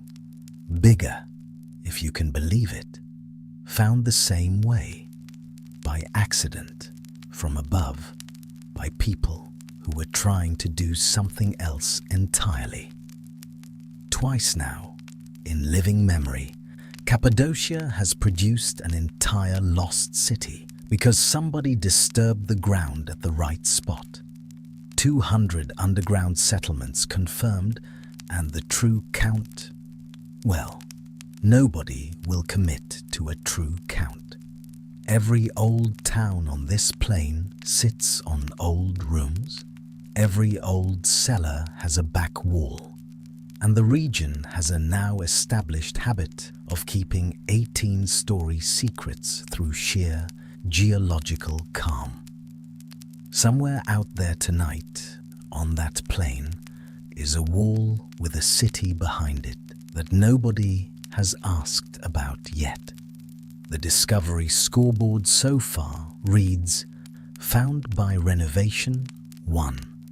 Found by demolition, 1. Found by deliberately looking, 0. The next lost city in Cappadocia is, in all likelihood, currently moonlighting as the back of somebody's cellar. So here you are. You made it down all 18 stories, and the lamps burning low, which is as it should be. Every monument in history was built to be seen. The pyramids advertise. The Colosseums announce. Every palace ever raised is a sentence that begins with, "Look at me." And we duly looked and wrote down the king's names and called it history. Derinkuyu is the opposite object, the only kind of wonder that succeeds by being unseen. Its builder's victory condition was your ignorance. By that measure, it may be the most successful structure on Earth. It worked so well we lost it. It hid so well it outlived the very memory that it was hiding. Spare a quiet thought, then, for the people history kept no names for. The first digger, whoever they were, scraping at soft ash rock with a hand tool and a notion. The Byzantine farmers who spent their winters deepening a hole they prayed they'd never need, and needed, and survived because of. The mothers counting children by lamplight while cavalry crossed overhead like weather. The last Greek grandmother of Malakopea on a ship in 1923, carrying the knowledge of the stairs in a language the town would eventually stop speaking. Not one of their names survives. Everything else they were, the patience, the stubbornness, the refusal to be erased, is still standing, 85 meters of it, and now you know it's there. They never wanted to be remembered. They wanted to be safe, and remembered was the price they paid for it 12 centuries late. I think they'd take the deal again. And you, there in your bed, you're on the surface, where it's quiet.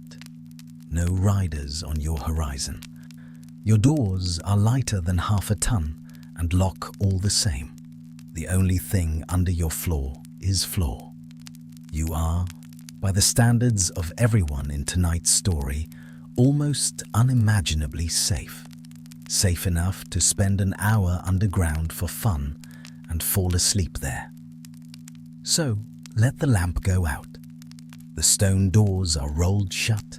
The well is cool and deep, and the air is still drifting down the shafts and through the dark rooms, the way it has for 1,000 years, whether or not anyone remembers. And tonight, somebody remembers. Sleep well.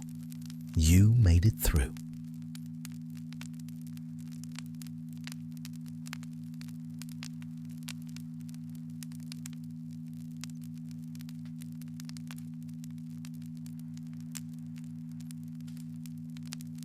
Tonight, we're standing in a wide, flat field in southern Illinois, just across the river from St.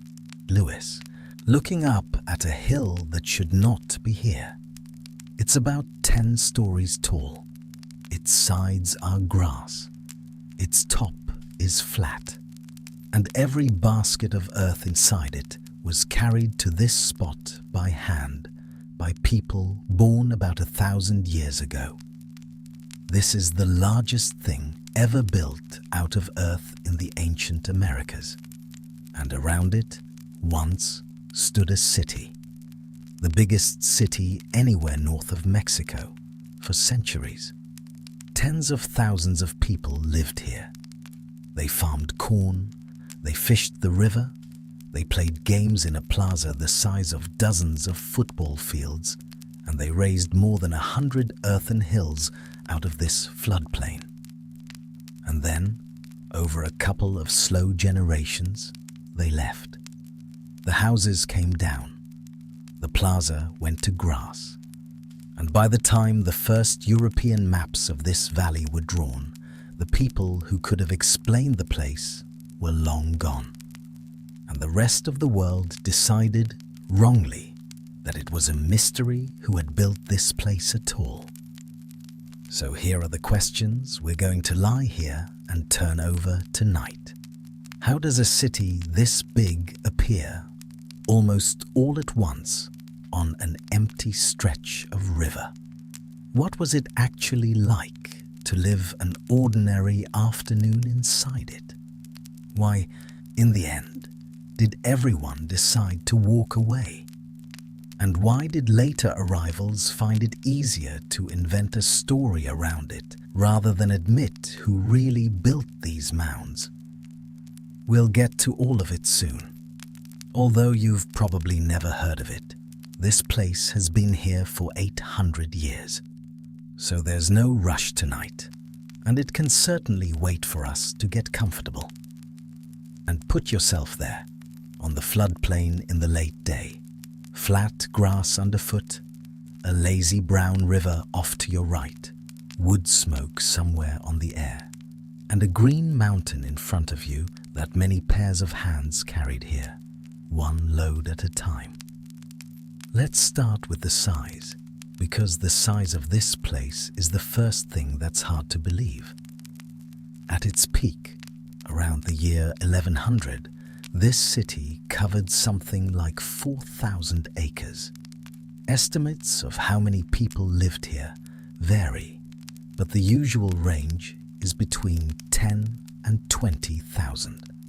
That may not sound enormous by modern numbers, but for North America, at that moment in history, it was. As far as we can tell, it was larger than London was at the same time. A person who lived here was living in the largest community for hundreds and hundreds of miles in any direction they could have walked.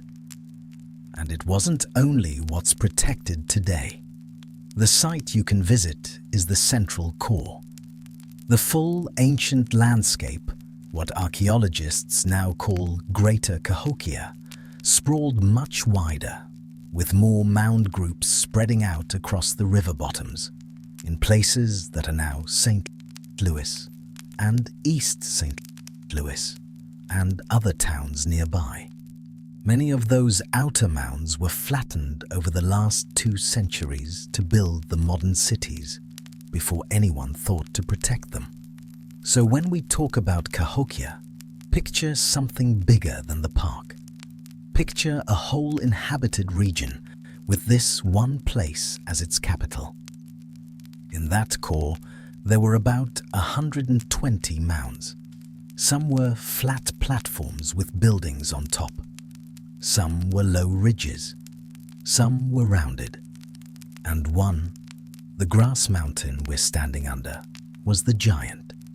Today it's called Monk's Mound, after some French monks who lived nearby many centuries later and had nothing whatsoever to do with building it.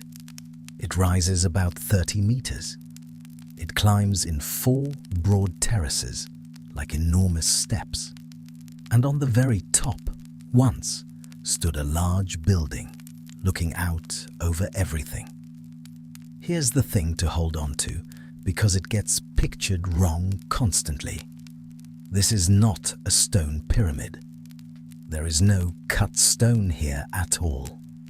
It is packed earth, clay and soil and grass, shaped into a flat-topped mountain and held in place essentially by being very carefully piled and maintained.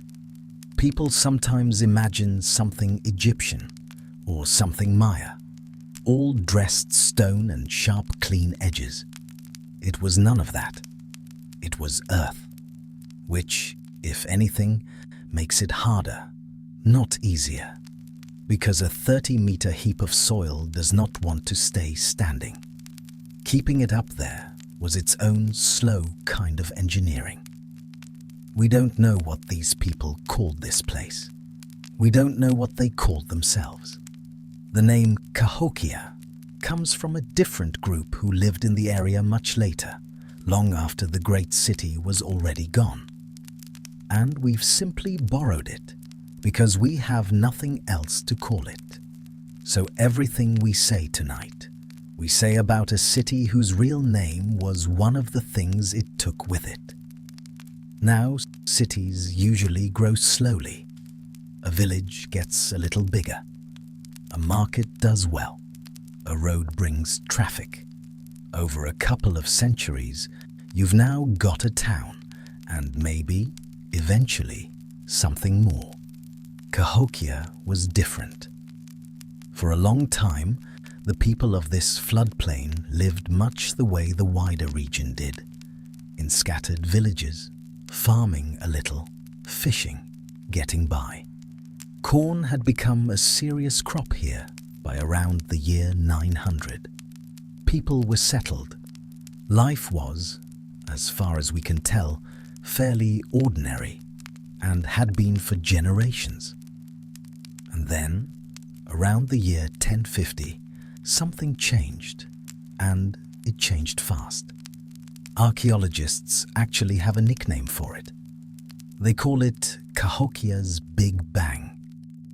In the space of a generation or so, not centuries, a generation, the population jumped, mounds went up, the ground was leveled and planned out into plazas, and the whole place became a kind of capital, pulling people and goods and influence in from a very long way off. One decade, scattered villages. Practically the next, by the standards of how slowly history usually moves, a planned city. We don't know exactly why. That's worth saying plainly and early, because it's one of the real mysteries of this place, and we'll keep bumping into it. Something drew people here, in large numbers, quickly. Maybe it was a new idea, a way of organizing life, a set of beliefs, a leader or a family of leaders with a vision and the pull to make it happen. Maybe it was the land itself, this rich bottomland where corn grew well and great rivers met and trade could move in every direction. Maybe it was a single event we'll never have a record of, the way you can't reconstruct a rumor 1,000 years after it spread. What we can see is the result. People came, and they came on purpose, and they built. And once they were here, they did something that's genuinely hard to take in, which is the next thing we'll look at. With no machines, no wheels, and no animals to help them carry anything, they decided to move a mountain's worth of earth. And they decided to do it one basket at a time. To build Monk's Mound, people dug earth out of the ground in one place, leaving borrow pits that, in some cases, we can still find today. And they carried it to another place, and they set it down, and they packed it, and then they walked back and did it again. They didn't have wheelbarrows. They didn't have carts because they had no draft animals, no oxen, no horses. None of that existed in the Americas yet. They didn't have metal tools of any kind. What they had was woven baskets, digging sticks, and their own backs. A full basket of damp earth weighs a great deal. The Great Mound contains, by the usual estimate, something like 14 million of them. So picture the work, not as one heroic image, but as a thing that happened every day, for years, and then for more years. A line of people walking from a borrow pit to the growing mound, loaded baskets riding on their shoulders, setting the earth down, walking back empty, filling up again. Children, very likely, carrying smaller loads alongside the adults. The whole community, in shifts, across seasons, across the better part of a lifetime for the largest mounds. The hill we're standing under is not, as far as we can tell, a monument to one ruler's vanity. It's a monument to an astonishing amount of ordinary, patient, shared effort. At the foot of the Great Mound lay the Grand Plaza, a wide, open, deliberately flattened public space, large enough to gather a great part of the city at once. And it really was deliberate. The ground there was engineered, the low spots filled in and the high spots cut down to make one level field for whatever the city did together. The mounds and the plaza weren't scattered at random either. They were laid out with care, lined up with the directions, set around that open center. People planned that layout. And then thousands of them spent their lives making the plan real. That is the real measure of Monk's Mound. Not one ruler's monument, as far as we can tell, but the work of thousands of ordinary people. 14 million baskets of earth carried by hand across whole lifetimes to make a place where everyone could stand together. They left no names behind. They left the mountain. Let's come down off the mound now and walk through the city the way it actually was on an ordinary afternoon. The first thing to fix in your mind is what the houses looked like. These were not teepees. Teepees belonged to other groups of people in other places and later times out on the plains. There were none here. These were not log cabins, and they were not stone. The houses of Cahokia were built by digging narrow trenches, standing wooden posts upright in them, and filling the walls between with woven mats and bundled grass under a steep roof of thatch. Snug, rectangular, partly sunk into the ground for warmth, set close together in neighborhoods. From cooking fires, smoke would have risen all across the city, a low haze of it hanging over the rooftops in the morning. People here farmed the rich floodplain. Corn, above all, fields of it spreading out from the edges of the city. Squash, seeds and greens of several kinds. They fished the river and the quiet backwater lakes, set baskets and nets, took ducks and geese off the water, hunted deer in the woods, and gathered nuts in the fall. The people here were not hungry most of the time.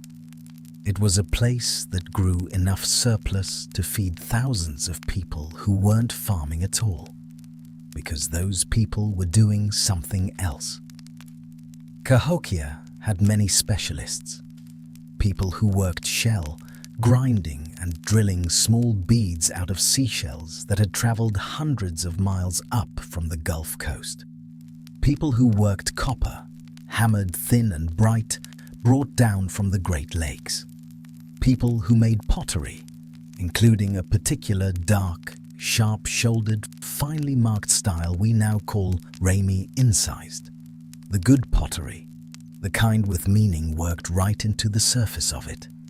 Mica from the southern mountains, polished stone, fine tools. Goods came into this city from clear across the middle of the continent, and goods and ideas went back out the same way.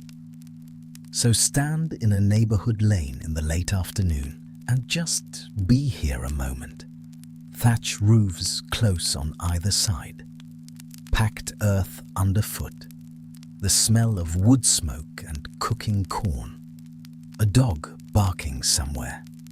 The river off past the fields. And the green wall of the great mound rising over the rooftops at the center of everything. So large you stop noticing it, the way you stop noticing a mountain you grew up beneath. This was a city, not a mystery yet, not a ruin, not a riddle, just a city, full of people who knew exactly what their jobs were and what they were having for supper. Now let's go back out to that grand plaza, because it was not empty ground. It was where the whole city came together. One of the things they did there was play a game called Chunky. We know it from all across the Mississippian world, and Cahokia, by every sign, was obsessed with it. The basic idea is simple. One player rolls a smooth, polished stone disc across the flat ground, and the others hurl long spears after it, each trying to land their throw where the rolling stone is going to stop. It's a game of judgment and timing and nerve, and people watched it and bet on it and traveled to see it. So picture a crowd ringed around the edge of that huge flat field on a clear day, all of them following the roll of a single stone. Some things really don't change in 1,000 years. We still gather at the edge of fields, in our own century, and care just as much about where a small ball comes to rest, just like the people of Cahokia did. They also watched the sky, closely and with purpose. Off to one side of the city stood a great ring of tall red cedar posts, set upright in the ground in a circle. We call it Woodhenge. It was not there for decoration. Stand at the center post on the right morning of the year, and the sun comes up exactly in line with one of the ring posts, marking the solstices, the equinoxes, the turning points of the seasons, a calendar that farming people lives and plans by. And it wasn't only the henge. The whole city was laid out with attention to the four directions and to the sky, the plaza, the mounds, the alignments, all of it arranged by people paying close, practical attention to where the sun stood and what time of year it was. None of this was guesswork. It was astronomy, done by hand. People watching the sky year after year, keeping an accurate calendar with cedar posts and patience, and getting it right because they needed to know exactly when to plant their crops. Now let's move on to one of the mounds in particular, known today simply as Mound 72. This mound, when excavated, turned out to be a burial site. A great many of them. Some were people laid to rest with enormous ceremony and wealth. The most famous is what's called the beaded burial, where individuals were placed on a blanket of tens of thousands of shell beads with other rich goods arranged around them. For a long time, the central figure was described as a male ruler tied to a falcon or birdman image known across the Mississippian world. More recent and careful study has complicated that neat picture. It now appears that at least one of the principal individuals was a woman. The honest position today is a modest one. It was the burial ground of clearly important people, with bird imagery somewhere in the meaning of it. And we can't claim much more than that, because we don't know much more than that. And then there are the other burials in that same mound. Groups of people, including a number of young women, buried together at one time in a way most archaeologists read as deliberate. It is thought that these were sacrifices, tied to ceremony and to the power of whoever was being honored there. It was a very sobering discovery. Cahokia had power. It had hierarchy. It had ceremony with a real and terrible human cost. It was a great city. And great cities, all through human history, have asked unbearable things of some of the people inside them. We don't know their names. We don't know what they believed was happening to them or whether they had any say in it at all. The only thing we have to give them across all that distance is to look and to not look away, and to not pretend it was anything smaller or stranger than it was. And now we will let them rest and walk back out into the ordinary city around them. For a couple of centuries, Cahokia was the great city of its world. And then, slowly, things began to change. And the clearest single sign of that change is a wall. At some point, the people of Cahokia built a palisade, a tall wooden stockade, thousands of logs set upright in the earth, around the central precinct, the heart of the city, with the great mound and the plaza. And they didn't build it just once. They rebuilt it more than once, over time, which means it mattered enough to have to keep rebuilding it. Now, a wall can mean a lot of things. A wall can mean defense, that someone, at some point, was afraid of an attack. It can mean a boundary, a line drawn between the sacred center and the ordinary city, or between the powerful few and everyone else. It can mean a change in who was in charge and how they wanted to be seen. We can see the wall. We can date it, roughly. What we cannot do is read the minds of the people who chose to build it. Anyone who tells you flatly that Cahokia fell to a war is telling you considerably more than the evidence actually knows. And around the same time, other things were changing too. People started making their pottery and their tools in new ways. Houses were built in different shapes and sizes than before. And the long-distance trade, shell carried up from the Gulf Coast, copper brought down from the Great Lakes, began to dry up. No single one of these is a disaster. But put them all together, and they look like a whole society changing the way it did nearly everything, and no one left us a record of why. Something was changing at Cahokia. The people living through it knew exactly what it was. Us, though, we only see the wall, the broken patterns, and the unanswered questions. Which brings us, at last, to the big one. The question everyone really wants answered. Why did it end? Here's the honest answer, up front, before we go through the suspects one by one. Unfortunately, the answer is that nobody knows. There is no single proven cause for the end of Cahokia. What there is instead is a stack of reasonable explanations, each with some real evidence behind it, none of them strong enough to win on its own. So let's lay them out and weigh them like the open questions they are. The first suspect is the river. Cahokia rose and flourished during a long stretch when the Mississippi was relatively calm and there was not much serious flooding. Then, around the year 1200, right about when the decline begins, the sediment record shows a major flood. And for a city built on a floodplain, depending on floodplain fields, a great flood, or a return to regular flooding after generations of quiet, could ruin standing crops and stored food, and the basic confidence that this was a safe place to keep living. It's a real clue.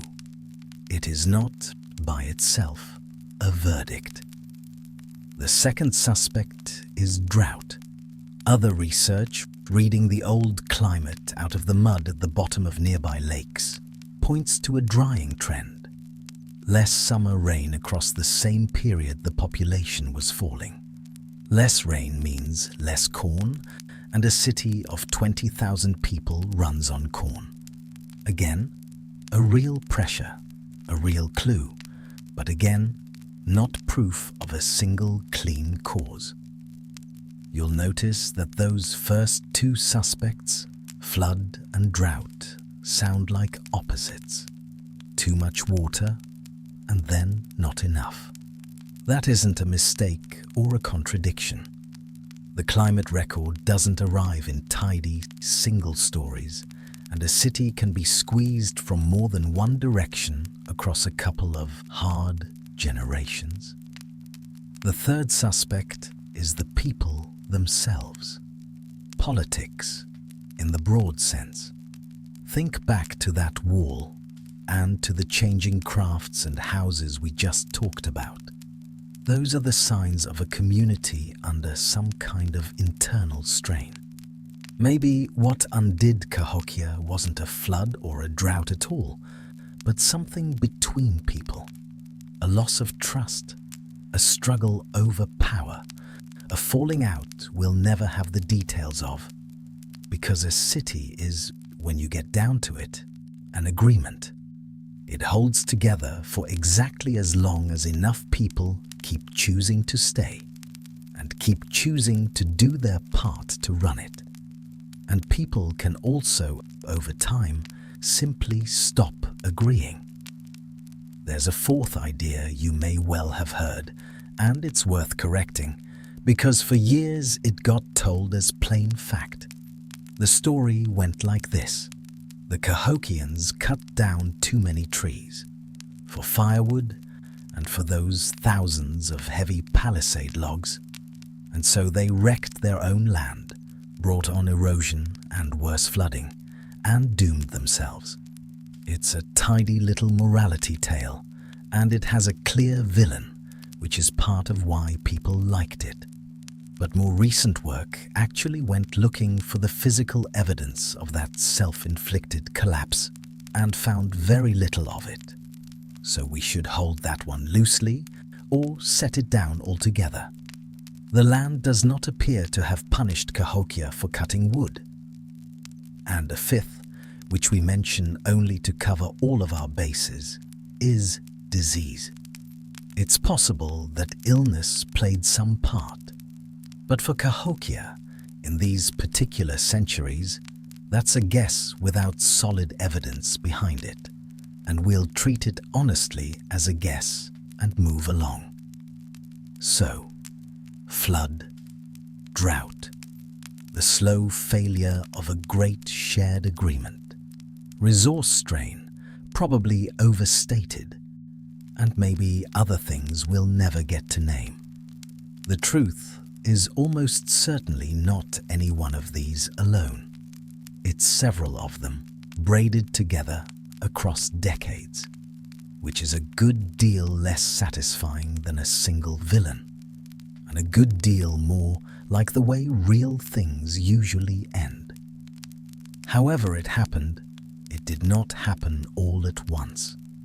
There was no final day, no sudden fire we can point to, no army at the gate, no last person closing the last door behind them. And that's the part our imaginations tend to resist, because we like our endings to have a clear moment in them. Cahokia didn't end in a moment. It ended in a long, slow letting go. Over decades, families left. Some moved to other towns. Some joined or helped found communities elsewhere. Some simply went where life looked better. And as people left, the city did less of everything. Fewer hands meant fewer mounds kept up, fewer crafts worked, fewer great gatherings out on the plaza. A neighborhood empties one household at a time. The fields at the edges go unworked and quietly starts becoming overgrown. And a place that only works with a critical mass of people, once it slips below a certain number, simply stops being a city. It becomes a smaller thing, and then a thinner thing, and then, finally, a place where people used to live. By somewhere around the year 1400, the great urban center of Cahokia stood effectively empty. The mounds still stood. The plaza still stood. The river still moved past it all. But the city, once a vast, living city full of life, was finished. The word we use for this matters, because the wrong word has done real and lasting damage. The people did not vanish. They were not lifted off the face of the earth. They did not die to the last child in some single catastrophe. They left. They went elsewhere, and they kept living, as families, as communities, as part of the long and continuing story of native people across this part of the world. Abandoned is fair. Dispersed is fair. Vanished is not. And we're about to see just how much trouble that one wrong word would go on to cause. Centuries later, new people came up the Mississippi Valley. European settlers pushing west, and they found the mounds. Hundreds of them, scattered across the eastern half of the continent, and here at Cahokia, the greatest of them all, this enormous earthen mountain standing alone in the grass. And a great many of those newcomers looked at these mounds and decided, comfortably, that the Native Americans they were busy pushing off the land could not possibly have built such things. So they made up a story instead. They imagined a vanished race of mound builders, some lost, conveniently non-native people who supposedly came and built all this and then disappeared before the current inhabitants arrived. Refugees from the old world, a lost tribe of Israelites, wandering Vikings, people from Atlantis, anyone at all, really, so long as it wasn't the people actually living right there. And notice how very useful that story was. If a mysterious lost race built the mounds and then disappeared, then the land was, in a way, already emptied once, already taken from someone before. And taking it yet again was simply the way of the world. A fairy tale about the dead did real work for the living. None of it was true. And in the end, it was slow, careful archaeology that proved as much. In particular, the work of a man named Cyrus Thomas, working for the Bureau of American Ethnology in the late 1800s. He set out, with government backing, to settle the mound builder question once and for all. And with the evidence laid out in front of him, he concluded plainly what never should have been in doubt at all. The mounds of North America were built by the ancestors of Native Americans, by the people who were already here.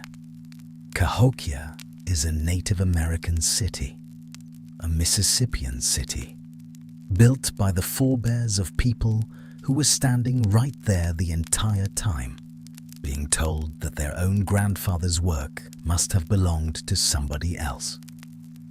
That's the second mystery of Cahokia, and in some ways it's the uglier one. The first mystery, why the city ended, is the honest kind, the kind made of missing evidence and an incomplete record. This second mystery was manufactured on purpose by people who found the plain truth inconvenient. The one piece of good news in it is that the truth, in the end, turned out to be far more durable than the lie. So let's end where we began, standing in the grass beneath the great mound. Cahokia was not cursed. It was not a riddle left behind by aliens, and it was not a warning aimed at us. It was a city, a real, ambitious, complicated, deeply human city that rose quickly and lived for a few hundred years. It watched the sky and kept its calendar. It played its games out on the plaza. It fed its thousands. It asked a great deal of the people in it, and some of that was beautiful and some of it was terrible. And then, for reasons we can only partly name, it was slowly let go. People raised it with their hands and their backs and their whole lifetimes. And when staying no longer made sense, those people left and carried their lives and their families and their stories away with them. The descendants of the Mississippian world did not disappear. Native nations connected to these places and these traditions are here today, across many states, living people with a living history, not a footnote, and not a ghost. And the place itself is still here. You can go and visit it today, actually. The Great Mound still stands in southern Illinois, its terraces grown over with grass, and you can walk the long climb to the top and look out across the river at the towers of modern St. Louis. The Grand Plaza is open ground. Woodhenge has been marked out again in cedar posts, and the Mississippi still moves past all of it, the way it moved when 20,000 people lived along this bank, wide and brown and slow, exactly as it was. A city was raised here and lived in and finally let go. That is not a sad story. It's a true one, and a far more interesting one than the fairy tale that people once tried to put in its place. That's where we'll leave it tonight. A green mountain standing in the dark, a slow river going by, and a great city whose real name went home with its people. The lights are already low. Your blanket is already up. Your feet are already tucked in. There's nothing left to do now but let the river keep moving and let yourself drift off somewhere along with it. Sleep well, and we'll be right here again tomorrow night.